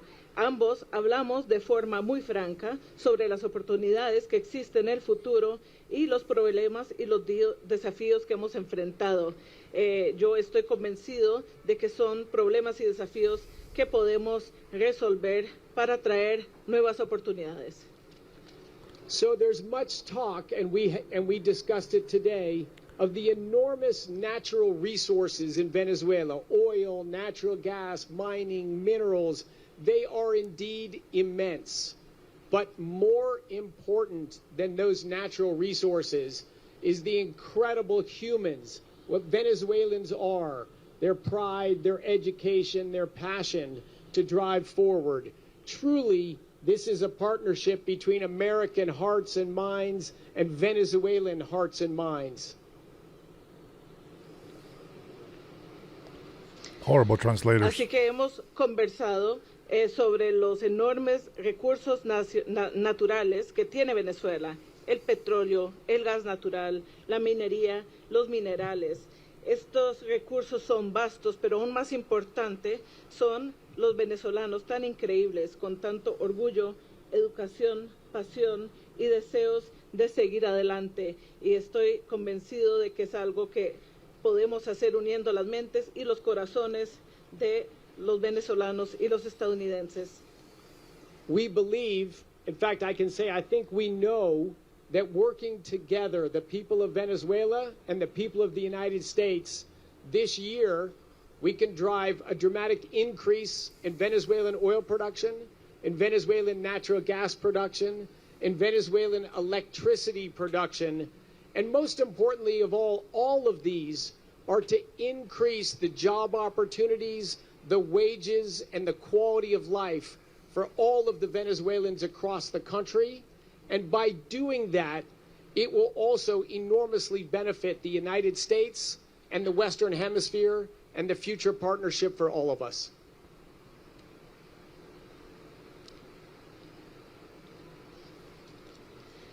Creemos, y creo que puedo decir que sabemos, que si trabajamos juntos, los estadounidenses y los venezolanos, que este año podemos aumentar muchísimo la producción de petróleo, de gas natural y de energía eléctrica en Venezuela.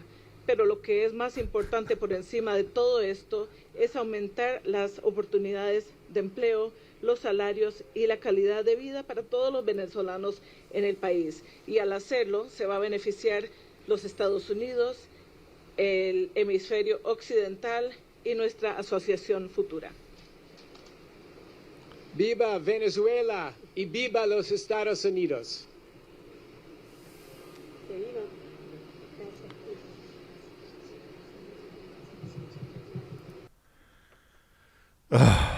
It's torture. It is torture. I think the the message is still the same, but yeah, there. You know, when you have a translator, you got to translate exactly as people are talking. I've translated before, and you know, when you translate for somebody, you don't translate with your feelings. You don't translate with your opinion.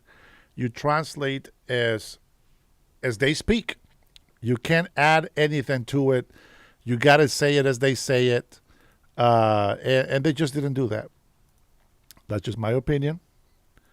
To me, it was torture. Now here's what I like to do with people, and people don't understand this. Just because I don't like this lady here, and I don't think that she should be getting credit for it. See, libtards will always step in their own shit. And we have Dave from Wendy's here, right? So I said I don't like it. It doesn't look good that this lady, I don't like that this lady is getting credit for something that other actual leaders, legitimate leaders, should be getting credit for dealing with the United States of America. Anybody who deals with the United States of America is going to look like the hero for their people. And so I mentioned this negativity because I knew that one of the libtards was going to comment on it. And I'm sorry, Patriots, if I hurt your feelings, but I still don't like this lady. I can't stand her, okay? But the fact that Dave from Wendy's said this looks really bad for Trump, the fact that he was in agreement with me because I'm talking bad about Trump, he doesn't understand that I'm waiting for his comment. And he made his comment. And the moment that I actually flipped the table on him, then he says something dumb on his own. Let me see if I can find it. I should have kept it. I should have kept it in mind. Oh, retracted the comment. Okay. Let's see. Yeah, here we go. This looks really bad for Trump, he says. Now, what looks really bad for Trump? Tell me right now. If you're a libtard, I'm sorry, I apologize. Not everybody's a libtard. A lot of Democrats are actually pretty smart people. They're just very loyalist, and they need to get rid of that mentality. But tell me this: the question is, why does this look really bad for Trump? When I'm saying that he's allowing this vice president, who also is just as bad as Nicolas Maduro. And then he says, Dave from Wendy's says, this looks really bad for Trump, to where I ask, so now you think Trump is not hard enough on these criminals? And then he goes on and he says, what criminals? He never showed any evidence that they were criminals. Now, if you put those two sentences together from Dave from Wendy's, this is how they step on their own shit. If you put those two sentences together from him, right, it's like he is jumping on the wagon on hating on Trump. This is how I catch the libtards. They like to jump on anyone that hates President Donald Trump. This is exactly what Democrats, well, not the real Democrats. Let me be honest. Let's be clear. I believe that real Democrats will vote for me as governor here in Washington State. The ones who are libtards probably won't. And maybe a lot of them who I think are libtards will shock me and prove me wrong and actually vote for a change in Washington State. We'll see what's going to happen. But the fact that he goes in and now he says that they're not criminals, how does that square up for a fact and truth? I said, I don't like this lady. I can't stand her. I just can't. I have listened to her talking shit about the United States of America and Trump and the people and trying to make herself look tough in front of Venezuelans. And then here she goes, and then she's getting credit for this. I still think that she's a criminal. Her nephews, Maduro's nephews, are also criminals. They were pardoned by the Biden administration. You know, these people are dirty, period. And it pisses me off that these dirty people are going to get some credit for what Trump is actually doing here in the United States. It really got under my skin that he starts with, "It's a great honor." Shut the hell up. How about you just say thank you for allowing us to be here. Thank you for having us. That's it. There's no damn honor being right next to this garbage of a human being. She has torture. She is also guilty for imprisoning innocent Venezuelans for using their freedom of speech. So I don't like it. Yeah, Dave from Wendy's, I got your ass. You no longer have any balls. That's why you're going to be mad at me. But it is what it is. That's what you get for talking too much shit without facts. But that's just the way the libtards roll. And I don't mind. At some point, I think that, oh boy, we are going to go. Let me see this video here. Yeah. Best moments from Bundy hearing on Epstein files from the Live Now from Fox. Okay, we'll give him a chance. We'll give him a chance in a little bit. But first, let me go ahead and share my X account with you guys. And just show you some of the stuff that I've been listening to. I don't really, maintenance my X account. I just don't care. There's a lot of stuff that I don't like it, but it is some informational stuff in there. And so I am going to share that with you guys. Let's see here. Hopefully it's big enough. Let's take a look. The first thing is I got a post from Reverend Jordan Wells, and this is breaking. Issaquah High School refuses to fire teachers or expel students after anti-ICE walkout turns into a mob assault on a mother. Now, this is what I was talking about earlier. Cops stood by and did nothing. Now, I heard from other sources is that there was maybe one police officer, and they didn't do anything. Even if I was just one police officer, I would have done something. I got a camera recording on my chest, and I would have been able to capture some video and put some of these ignorant teenagers into juvie and get parents involved into what these people are actually doing so that they can get disciplined at home if the parents are not leftist turds.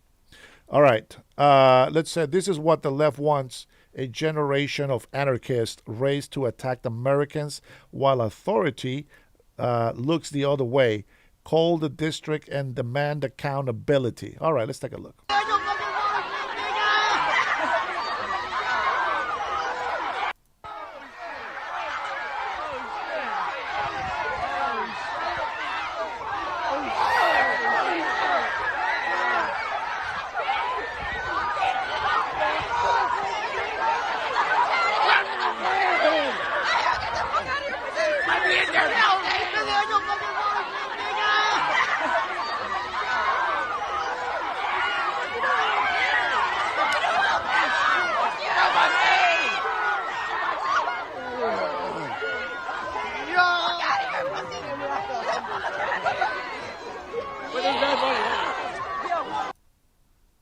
If my daughter was involved with anything like this, she would not be able to sit for weeks. I do not teach my children to be disrespectful and to act like a bunch of animals on the street. Whether they like it or not, they represent me. I am their father. If they represent me in this manner, they are going to get whooped. And if they want to go live at somebody else's house in foster care, that is their choice. But I can tell you that my children rather have my hugs and my kisses and my love than to go out there and act like these morons on the street. Let me tell you something. I spanked my kids. Till this day, I still spank my kids. One time, somebody called CPS on me. I had the sheriff come over with another police officer, and they came into my house, apartment back then. And we sat at a table with them, and they were asking us questions. My kids come out of the room, and I tell the sheriff and the officer, I said, here's my children. You may ask them, talk to them, get to know them. My kids come to the table very happy. They know we love them. And the police officer and the sheriff asked them if I spanked them. And they say yes. And I said, tell the officer, when do you get spanked? When we're bad. When we're being disrespectful. And I told the sheriff, and I said, Sheriff, I see a lot of teenagers being horrible at the convenience stores, at Walmart. They cuss their parents. Even at the young age of 6, 7 years old, are calling their names cuss words at the parents. At the mom, calling her the B word. I don't want my children, sir, to be one of those.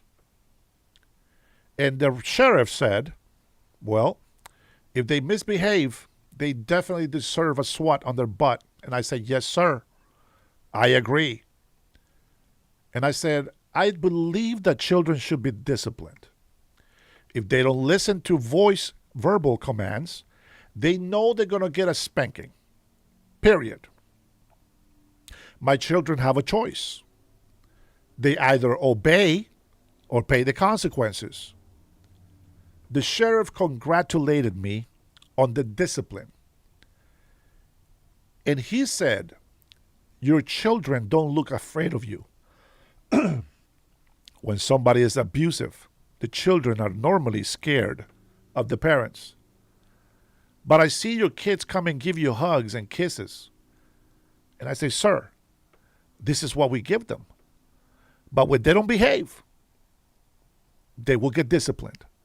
Now, I don't spank my kids every day. And I mean, I can probably count maybe in one hand how many times I've spanked my kids. And my youngest is 13. So don't go crazy on me.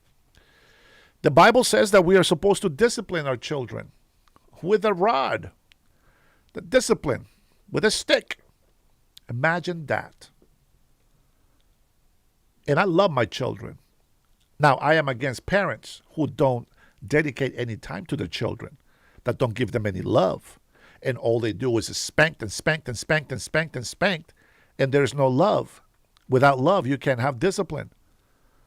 Without giving your children love, how will they know the difference when you give them discipline? How would you ever be a parent like that? Now I'm going to share something very funny, and I have never seen this ever in my life until my daughter. This is the craziest thing, and it's the funniest thing I have ever seen. Till this day, I still can't believe it. But my daughter, when she was very little, I don't know how, but my wife would discipline her like this. she would get her into a timeout. But check this out. I don't know how. My daughter, she truly is an angel, and it's not because she's my daughter. She truly is, and she got spanked maybe about a year ago for using the F word on the bus driver, even though the bus driver deserved it.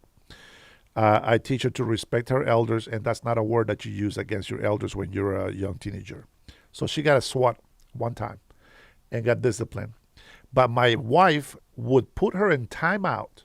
She will sit her down on the ground, fold her legs, fold her arms, and told her not to move. And my daughter was sobbing, and she was crying her head off. And, funny thing about children when you love them, when you hear them crying, it breaks your heart. But they must be disciplined. Because if you don't discipline them when they're little, you won't be able to discipline them once they grow up. It's very difficult, probably close to impossible, to change somebody. But I thought it was so funny because she looked so cute at the same time, because she was being obedient at the time of discipline. Both of her legs folded, both of her arms folded, and that was such a restraint for her. It was the biggest punishment that she can bear. And so when my wife would threaten her when she wanted to misbehave, do you want time out? No, no time out. So there was really no need to spank my kids. They normally learn by speaking to them, by putting them in timeout. But when they cross the line, I have a line, and when they cross the line, they know what's coming. I remember telling my kids when they were like 9, 10 years old, and I've done this with all my children, an ass whooping, somebody beat me to it. Juan Alberto says true, but sometimes an ass whooping is required. Even though that's not how he typed it, I know that's what he's saying. And that's exactly what I say. That's exactly what I say. And, I told my children, I always have them read back to me what the whole situation, what happened here. Why did I spank you? First of all, I want to know if they realize what they've done. And I said, why did I spank you? Number one, this is my interview after the whooping. Why did I spank you? They eventually tell me, because I was not behaving. And I say, how many times did I ask you? And they tell me. So do you understand why I had to spank you? And they tell me yes. And I ask, would you want me to do it again? They said no. So don't do it again, so I don't have to do it again. And we understood. They say yes. When they understand why they are disciplined, this is how you get an understanding. You have to talk. And when we're done, they might not want to give me a hug because I just whooped them. But you know what they do? They come and give me a hug. And I hug them and I kiss them. And I ask them one last question before they leave. Let me see if I can have any of you guys in here interact with this little story. Let's see, what question do you think I asked them? What was the last question that I asked my children before I let them go? Let's see if anybody puts the question down on the chat. I'll give you a few minutes here while I try to get the last bit of water out of here. Oh. Let me see what question. Somebody what question? Tom, 100%, baby. 100%. Somebody put a question. What was the last question that I asked my children at the end of the discipline? Anybody, if you paid attention, let's see if you can. What question will you ask your children after what you have heard me say? What would you ask your children as the last question before you let them go? Juan Alberto says, I failed to get my eagle because when I got in high school, I effed up and got into weed and alcohol. Only fought to first class. A lot of well, not a lot, but some of my friends in high school who were, by the way, much more talented than I probably could be. These guys didn't work as hard as I did to be talented.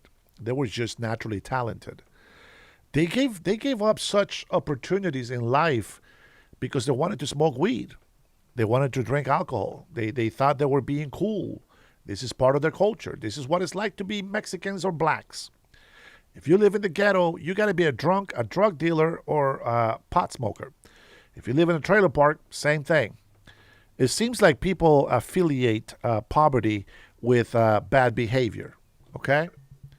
All right. Now, none of you guys paid attention to the story, so I will tell you what question I gave my kids after disciplining them. After I gave them a hug and a kiss, I would ask them, do you like it better when I hug you and kiss you or when I spank you and discipline you? You guys know the answer. You guys know the answer. And so the way that I tell my children to behave is make me proud. The good pride. The selfless pride. Make me proud. Don't disappoint me. If you try, you will never disappoint me. If you succeed, I'll be very proud. And I will celebrate your success. But if you fail, we will still celebrate. Not because you get a participating trophy, but the fact is that you overcame a fear and tried anyway. Something that the leftist people don't know how to do. Their motto is never try, never fail. Well, we believe in making mistakes, and we believe and hope that we don't make mistakes, but we're human, and we will make those mistakes, whether we like it or not. Well, and here you go.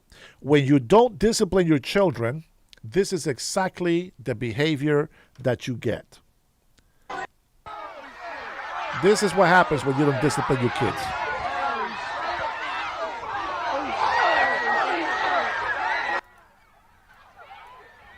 This is what happens when you don't discipline your kids. Hey, Robert, how are you? That right there. Middle schoolers and high schoolers. Look at these children.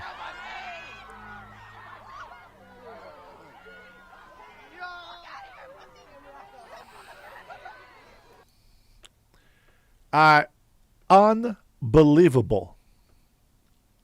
Unbelievable.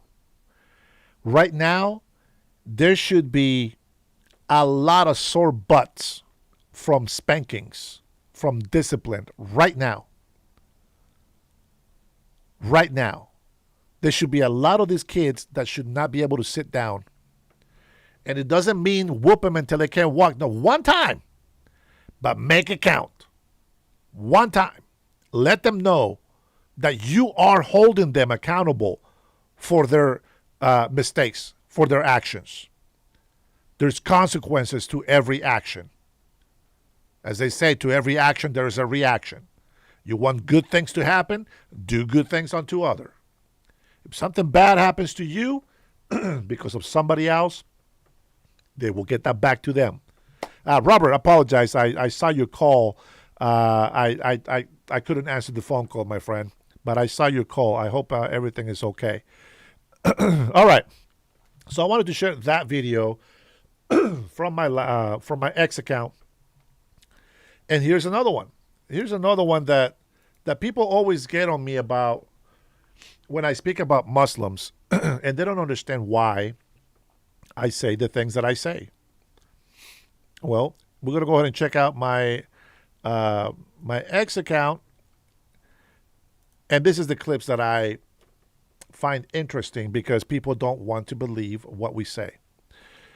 Brian says the teachers should be fired for taking students out to ICE protests, 100%. Let's see. Palm Valley died for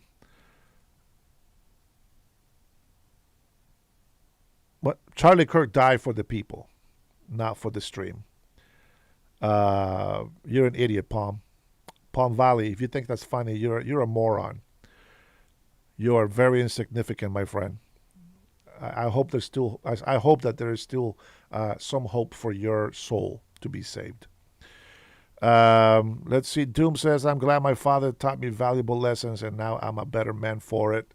Yep, same here. My mom used to whoop the mess out of me, but I think, as I remember, she whooped me less than 5 times in my whole life because she gave me more love. Yes, Micah, I am from Honduras. But it's biblical. It is a biblical thing to follow. All right, this is a guy that says, the title of this from the Wall Street Apes is Muslim Imam speaks openly about taking over Florida. Good luck.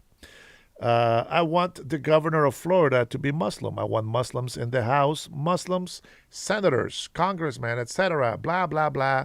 I've been speaking about this for over a year, and I have been talking about the enemies have realized that our Constitution of the United States of America, it is the stupidest document on earth. It is the dumbest damn document that you can ever have in any country. And there's only one reason for that.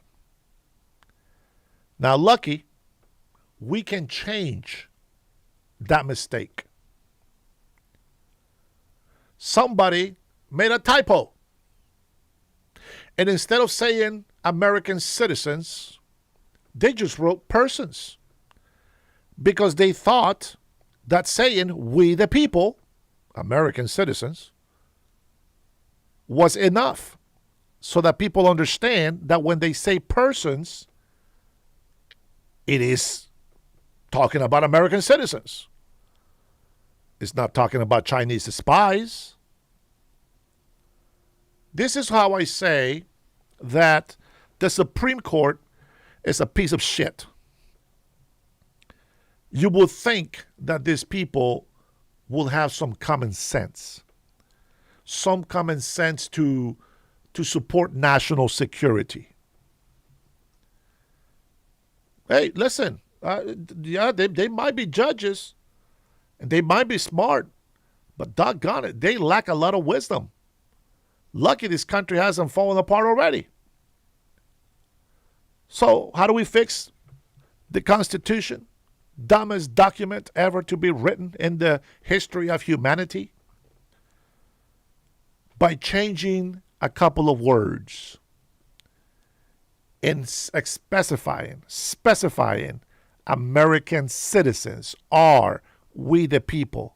And that, my friends, will make it the best, most awesomest Constitution of the United States of America. I say it's the stupidest thing because I have so many Americans, or so they say they're Americans, who knows, maybe they're not, that support our enemies becoming American citizens. I just don't understand that. The Chinese have been having hundreds, if not thousands, of babies born in the United States of America and raised in China. Middle Easterns, Muslims, they are born in this country and they're raised in Muslim countries. They are indoctrinated into the terrorist religious organization. I will accept any Muslim who rejects Sharia law, the jihad. I will accept any Muslim that does that. Any Muslim. Now, would I believe that the religion is true? No. There is only one true God. There is only one Holy Trinity, and that is God the Father, the God of Abraham, Isaac, and Jacob, and Jesus Christ, his only begotten Son, and the Holy Spirit, which together, three different persons, are one. This is what we call the Holy Trinity. No other God is real but my God. No one is like him. He is that I am. He is the beginning and the end. He is the Alpha and the Omega. I think it's phenomenal. And that's what I believe. Now, let's go ahead and take a listen to this guy. Let's take a listen and see what he says. Nearly 7 million American Muslims right now, alhamdulillah. Let's take gratitude in the fact that we're here in the great state of Florida. Part of power building is building a pipeline of leaders. I want to see, inshallah, one day governor of the state of Florida is a Muslim. Everybody say inshallah. The House has Muslims in there. Say inshallah. Senators, Muslim senators, say inshallah. Inshallah, God's will be done. That's not bad, but the fact is that this is exactly what they're doing. They're infiltrating our government. And it is the Holy Trinity, sir. It's called the Holy Trinity for a reason. They are all one. And you know what's crazy is that it is the same sentiment in the nucleus family. There's a mother, a father, and children. That's the Trinity. It is the nature of things. It is the plan of God. That's how he made it. Because he made humans in their own image. Their own image. God the Father didn't say, let me make man. No, he said, let us create man. Let us. In the beginning was the Verb, and the Verb was with God, and the Verb was God. That is a Trinity. I love it. My speak, brother, thank you for being in here. Bro, you were 100% right. Now, you still owe me $500 because the Seahawks are the champions of the Super Bowl. But besides that, I'm going to overlook this matter because you were right about Pollos Campero. Best freaking chicken in San Pedro Sula, hands down. I loved it, bro. And they're a Salvadorian restaurant in Honduras. So my speak, you were right, man. That chicken was phenomenal. I got some videos. I recorded the plates, the food that I order. I'm gonna say this, okay? So we have, we have all kinds of chicken. Let's make it clear. Like every chicken tastes good, right? And when they cook it, they make it right. They make it with love. It's good. But there is a chicken that is very famous place in San Pedro Sula, and just about a few blocks on the other side, and I'll show you guys with the drone. Hopefully, I capture it. Okay. It's Pollo Campero. So there's Power Chicken. Now the Power Chicken in Honduras is pretty good. It's very good. It really is. But the only thing I like about it. It's the lemon flavor that they put on the grilled chicken. Now, the problem is that when the chicken gets kind of cooled off or whatever, it's so dry. So it's not juicy. And so what I did was I ordered a few dishes from Power Chicken. And we're talking about Honduras, Omar. And I went and I ordered ribs. I ordered that chicken. I ordered, what the hell was the other thing that I ordered? I think that was it, ribs and chicken. That's all they have. And I tasted it. The ribs, not impressed. I was not impressed. I was actually disappointed. The chicken was good. I can eat the chicken. But here's the thing. I know, guys, we're talking about something else here. It's okay. This is for my members. This is for those who support me. Okay. When I went to Pollos Campero, I went in and I told my nephews, right, because they went with me, and I said, I want to try all three kinds of chicken that they sell. So we ordered a meal, and one of them was grilled, one of them was crispy, and then the other one was original. I don't know what the hell it's called, but there was three kinds. It's so weird. So I guess maybe I don't know what the hell is that. Grilled, rotisserie, and crispy. I don't know. I will show you, bro. I will show you the pictures. If you know which ones, just go ahead and let me know. But here's the thing. I wanted to do my chicken test.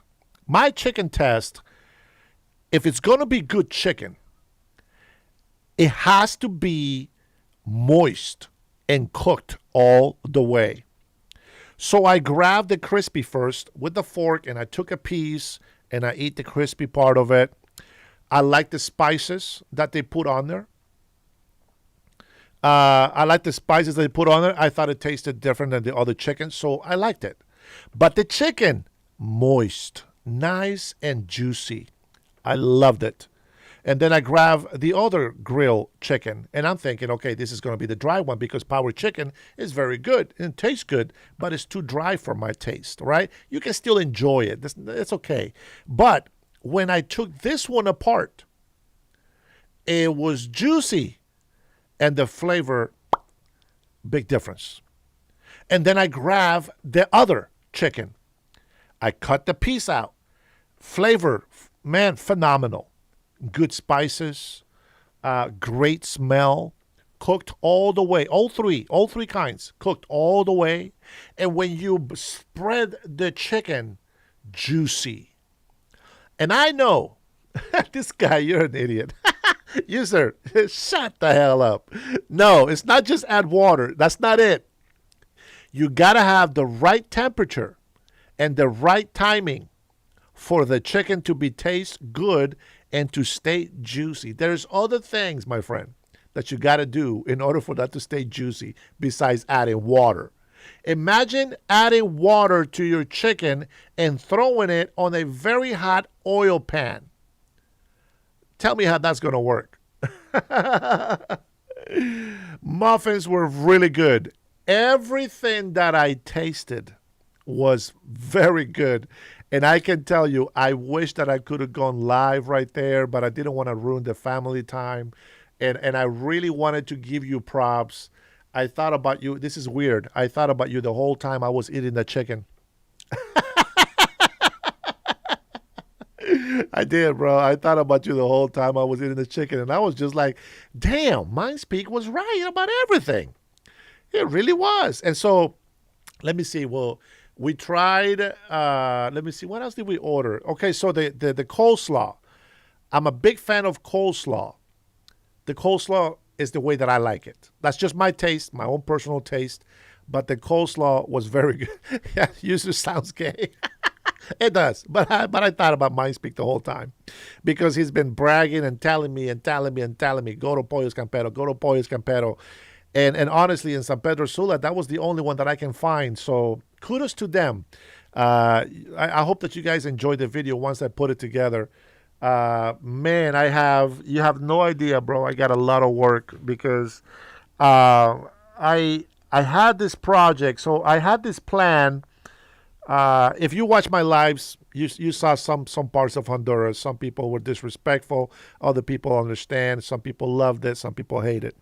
But I had all these clips put together, and I said, you know what? When I go up to the mountain, I'm going to put them together, and everything is going to be great because I'm going to be here for a couple of days. I think this is going to be a perfect time. There's not enough reception to go live, but it's a perfect because I'm going to put this video together, and I'm going to show it to all my members. Now, eventually, everybody will get to see them, but first, the members will get to see it for a while. And, man, I put everything all together. And then when it was time to save it, my stupid software needs internet to work. So I couldn't save anything. And it kicked me out. And I spent hours putting those things together. So I'm going to have to redo it again. And it's probably not going to be as good because I was being so very detailed on it. Now it's going to be sloppy. Now it's just going to be, hey guys, here is the next video. Here is the drum fly from here. Here is the video from here. And we are going to go ahead and dissect the scenes as I have it. Just pretend that you're going to be in the living room with me and I'm just sharing with you my experience in Honduras. Okay? If I do that, that's one way. Maybe I'll just break the whole video in pieces and then you guys can watch those whenever you want. Okay? But yeah, the muffins were good. They were not great. They were good. I thought they were good. They have some chicken nuggets as well.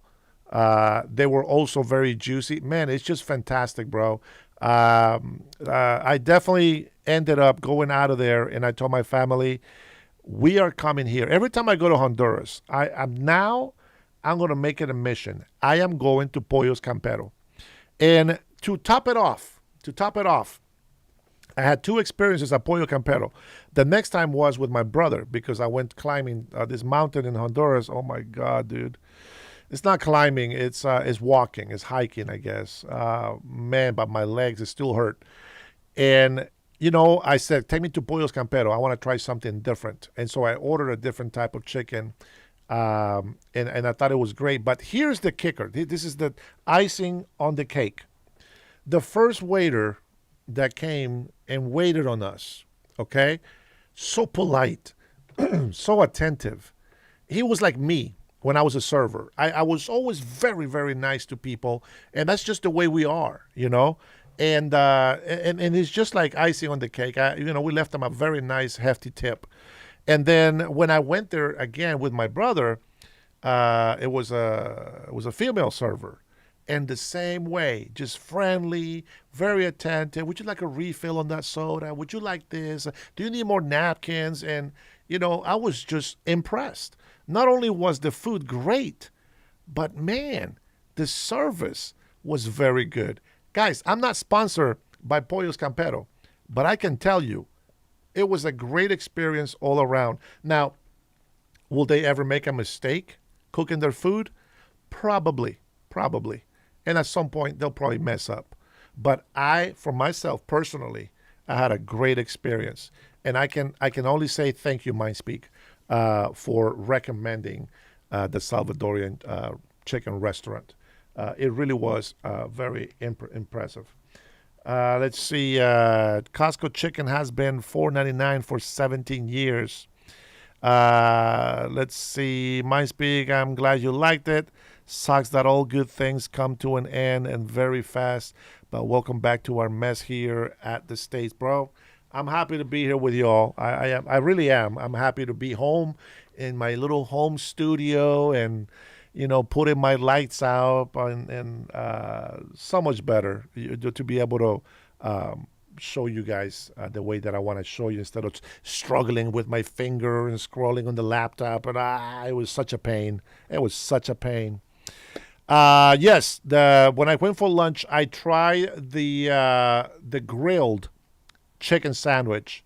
It was actually very good, and I think the bread might have been something. The bread was sort of like sweet and salty. I think was the taste of the bread. Very good. Now you guys heard me on my noon live. I told you I was going to show you some clips. Here is a Democrat running in North Carolina. And be honest. Tell me what you think about what she says. I'm not a real Republican. I'm telling people the truth. I knock on a door and I say I'm running in the Republican primary, but I'm not a Republican. I'm a progressive. I'm running as a Republican in the Republican primary for Congressional District 14 because that is where the actual competition happens in our gerrymandered district. It happens in the primaries. If you're in a district that is a lock for Democrats, that Democratic primary is where the competition is. And quite frankly, while the can't win strategy is about building for the long term and building our bench and being ready for fair maps in 2030, we got to fucking win right now because we are in an emergency, like a democratic emergency. And so the place I can win is as a fake Republican. Well, well, well. I find that very interesting, don't you? So Democrats are so willing to lie very easily, pretending to be Republicans. Well, well, well. Imagine that. As they said on the movie with Vin Diesel, Pitch Black, well, it's actually Riddick. When the elemental comes on and Riddick actually ends up killing the evil guy.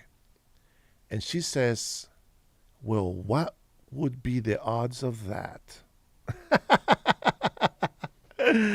Oh, man. Arnold Schwarzenegger, is that the one you're talking about? Yeah, he's a Republican. He's a Republican. I mean, during COVID, I think he was an ass and he overreacted. But I thought that he was a good. I thought he was a good governor in California. Yeah, I like Arnold Schwarzenegger. I could be biased because I do like Arnold Schwarzenegger as an actor. It's horrible, and I know this is bad to say, but I've been watching Arnold Schwarzenegger since I was a kid. I was like, 6 years old when I watched Conan the Barbarian. It was a rated R movie, and there was some sexual scenes in that movie. It was crazy. I think they stole some of my innocence as a child. I should have never watched that when I was a kid. It was very, very adult movies, a lot of gore stuff. And so I try to be careful my kids don't do the same things that I did when I was a kid as well. I try to be more mindful of them. Arnold is my second favorite Austrian. Tuki, be careful now. Be careful. You are treading on thin ice, my friend. Be careful now. Yeah, be careful, man. Don't push it. All right, Carvalon says, hey, I have a question. Is this an echo chamber or can I speak freely here? I just got banned for asking questions on a different channel. Well, Corvellin, if it's a question, I'm sure there will be no problem. What is the question, buddy? Go ahead and ask. In the meantime, I'll go to my next poll my next post that I wanted to put on here. Now, this is from James Blair, and he says, President Trump with Republicans, cutting taxes for working people, growing the economy, stopping big corporations from ripping off Americans. Okay. Let's take a listen. First, we have a story to tell, and we have a great story to tell. Three big themes you'll hear us talk about, Bill. One, tax cuts. President Trump and the Republicans brought the biggest working families tax cut in American history, and every Democrat in Congress voted against it. So people are starting to We'll go back to the movie. Hold on. see record tax returns right now. No tax on tips, no tax on Social Security, no tax on overtime pay, an increased standard deduction, which helps 90% of taxpayers. Every Democrat in Congress voted against all of those things. Two, as the president said, economic growth. Right now, the projection is 4.5% annualized economic growth. What you just saw this month, the numbers just came out from the Congressional Budget Office, are a 35% reduction in the federal deficit year over year, January to January for the same period. And that is because of our economic growth. And think about that. Under Joe Biden, it was going the opposite direction. And then third, President Trump is stopping big corporations from ripping off the American people. He's making them treat them fairly. So these are things like most favored nation. We're now we're having massive price cuts to prescription drugs. There was a Wall Street Journal article just last week that said for the first time they've ever seen, the prescription drug companies are cutting prices so that American consumers don't pay any more than consumers in foreign countries pay. The DOJ is investigating the big foreign-owned meatpacking companies, which have been fixing the price of beef potentially, which is why you see these prices so high at the grocery store. The president has rolled out a proposal to ban big institutions, These are big private equity funds from buying up American homes in the future and competing with the American people, average people that are trying to buy a home. He's rolled out a temporary 10% cap on credit card rates so that people don't pay these usurious rates he's talked about. So the president is cutting taxes, he's growing the economy, and he's bringing fairness to the American people so they're treated fairly by big corporations. Okay. And Democrats All right. have fought that every step of the Got way. it. First, we have a story. Well, there you go. Now, I don't know why. I was listening to a little bit of the PBD podcast this morning. I was so tired from the flight. My eyes were hurting. They were burning. They felt so puffy, and I was so sleepy. I just couldn't. I tried to catch up on news and stuff, but I listened to a little bit of PBD's podcast this morning, and they had this guy. I think his name was Peter. I think something like that. And this guy just mentioned a bunch of things and talked about, I think he said how everything is going up and everything is expensive. And I'm just like, oh my God, dude, what are you doing to help? That's what I want to know. What are you doing to help? Because fighting President Donald Trump, that's getting old. That's not helping us, the American people. What can you do to help? Because you're not helping by bitching, complaining. He's going to have 4 years. So what? He's going to have 4 years. Let him have his 4 years. What can you do to help? That is my question. And then, most importantly, and a bigger question is this. Why do people want to hold the president accountable for all of the economy of every city and state in the country? Why do they want to hold the president accountable for violence and all these other crimes in every city and state? Why do people want to hold the president accountable for that? Now, I'm talking about president. I don't care who's president. I'm talking about the president. And what am I doing to help, you say? Have I here, 96? Well, I'm glad you asked. I am going to run for governor of Washington State this year, and I'll show you what I'm going to do to fix the problem, to help. Number one, I think that any mayor that is not allowing for crime to be rid of in their city, it's a failed mayor. Any mayor or governor that protects criminals and they don't care about the well-being and safety of their American citizens, residents, and legal migrants, in general, innocent people, if they don't care that they will get hurt by these criminals, they are failing our state, our cities. And let me tell you something that is always echoing everywhere. And this is why Democrats are cooked. Every single time that something happens, they never hold themselves accountable for it. They never say, you know, we tried this, it didn't work out. We are doing something different. They don't do that.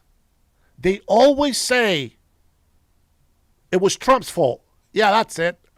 And every libtard just eats it up.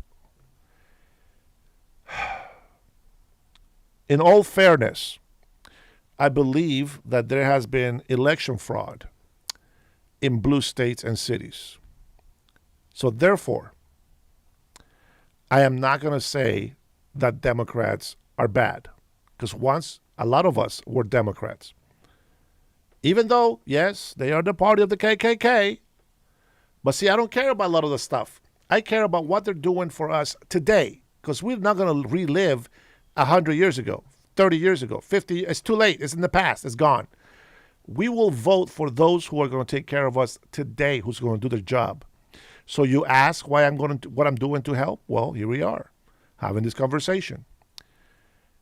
And does it mean that I'll be able to do it? Who knows?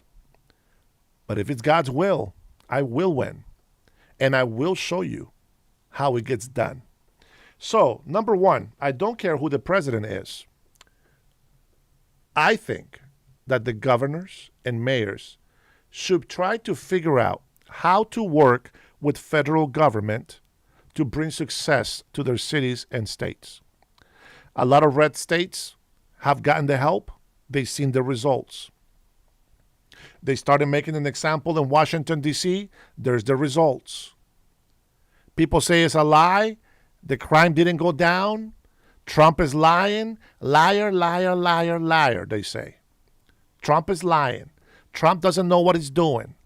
Trump is a pedophile. Trump is a Nazi. Trump is this. Trump is that. Blah, blah, blah. You know what? Trump didn't care. He continued to do what he knows is best for the country. Washington, D.C. crime went down. It went down so bad that the chief of police actually resigned. Why? Because they were cheating. They were fixing the numbers. But Trump, lie, lie, lie, lie. You know what? Democrats are falling apart every single day.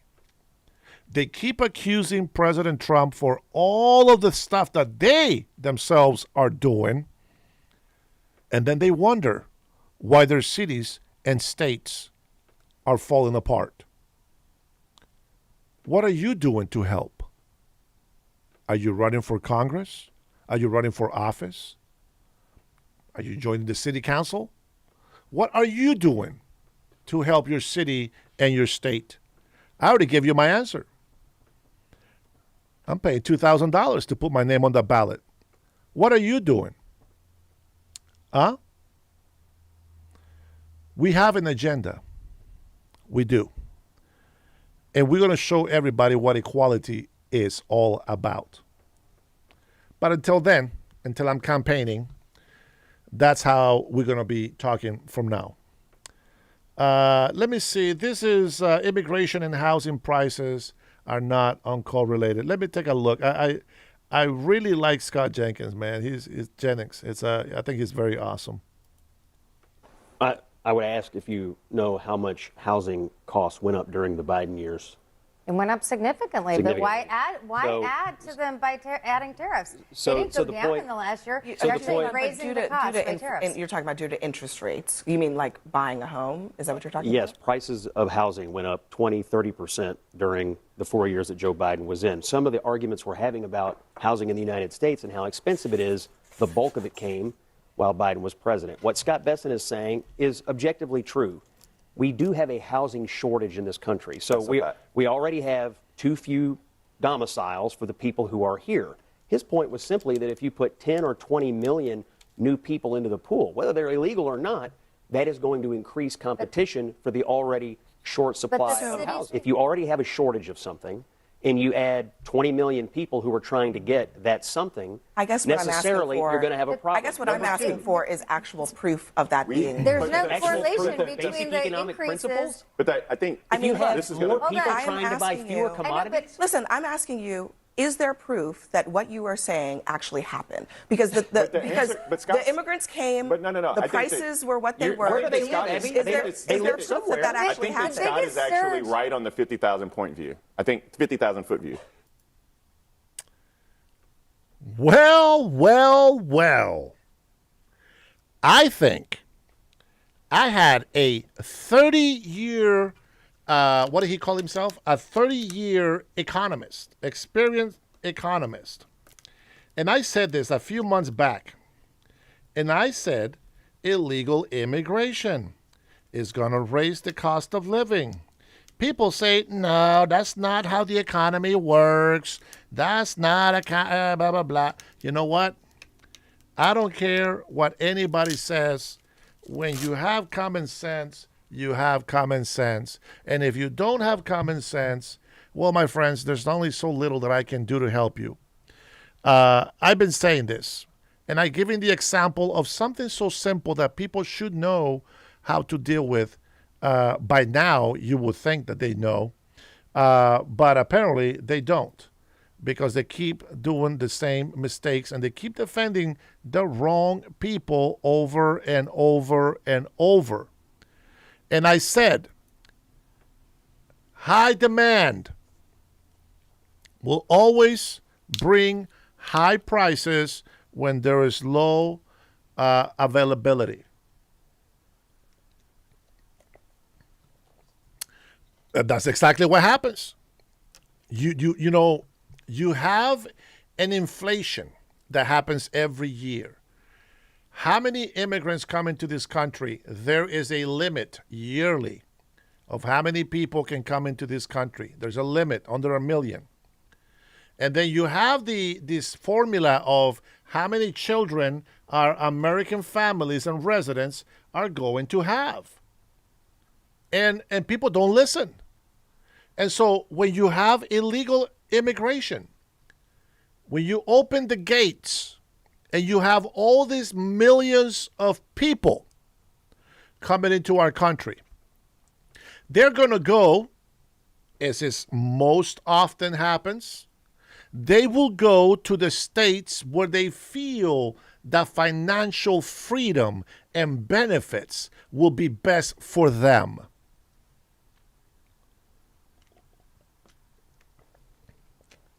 See, a long time ago, at first, the best place to go was California, San Diego, Los Angeles, big time, Hollywood stars. Everybody wants to be in Hollywood.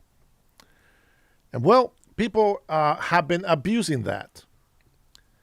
And my friends, it's just gotten worse. And then they move up north in California because the ICE agents, there was not ICE, there was no ICE before 2003 or 2002. But immigration, right? Immigration enforcement. You know, they were trying to get away from the hot zones. Eventually, they moved all the way to Washington State, and we have seen a high flux of illegal immigrants, not visitors, illegal immigrants here in Washington State. And I said it. I saw it, and I said it on this show last year. I noticed a high number of Hispanics in Washington State to the counts that we have never seen before. The Hispanic population has rapidly overwhelmed the actual Americans who reproduce in this state. And housing has gone the F up. Has gotten very expensive. Businesses coming here makes it even worse. Rich people just taking it and taking it, they make it worse. But the most important problem that needs to get fixed is mayors and governors and all of the representatives in the House blowing up the budget, wasting money like they're on vacation in Honduras with Dennis Herrera. Those people need to be held accountable. How many times have we heard hundreds of millions of dollars lost and nobody's accountable for it? Billions gone. They haven't even collected the money. It's gone. They had to raise $2.5 million more. $2.5 billion more. And the money, my friends, now that we have complained about the $9.5 billion that they wasted already, now they're promising us, even though it's unconstitutional for Washington State to have a state income tax, they are doing it. They don't give a crap. You heard the Democrat pretending, lying to you, pretending to be a Republican. And she's going to go in and pretend to be a Republican and pass all these bad policies and whatever she's going to go do in there. And they're going to say, well, look at the Republicans. They're bad. No, it has nothing to do with Republicans and Democrats. It has everything to do with Americans. Who is actually honest? Politicians have a bad reputation of lying all the time. How about you hold them accountable? Let's hold them accountable. So as you may have guessed it, this is probably going to be the topic that we're going to hit tomorrow morning. But as always, if we have live speeches, we are also going to do that. Now, I know I break a promise tonight, but I will give you tomorrow, the day's live, I will give you a Crime Chef video on arresting Juanitos and deporting all these crazy Karens that do not belong in this country. Guys, with that being said, thank you so much for liking my video. I know it's going to take a while to get my fans back in here. I know they feel like I abandoned them for almost a month. It's all good. We'll get back on track. Thank you guys for your likes. Thanks for subscribing. Thank you for becoming members and supporting me. This is what I do for a living. This is what we're doing to support my family. And I thank every single one of you guys for your love and support. God bless you. God bless your family. God bless the USA. Hey, let's keep making this country great again and again.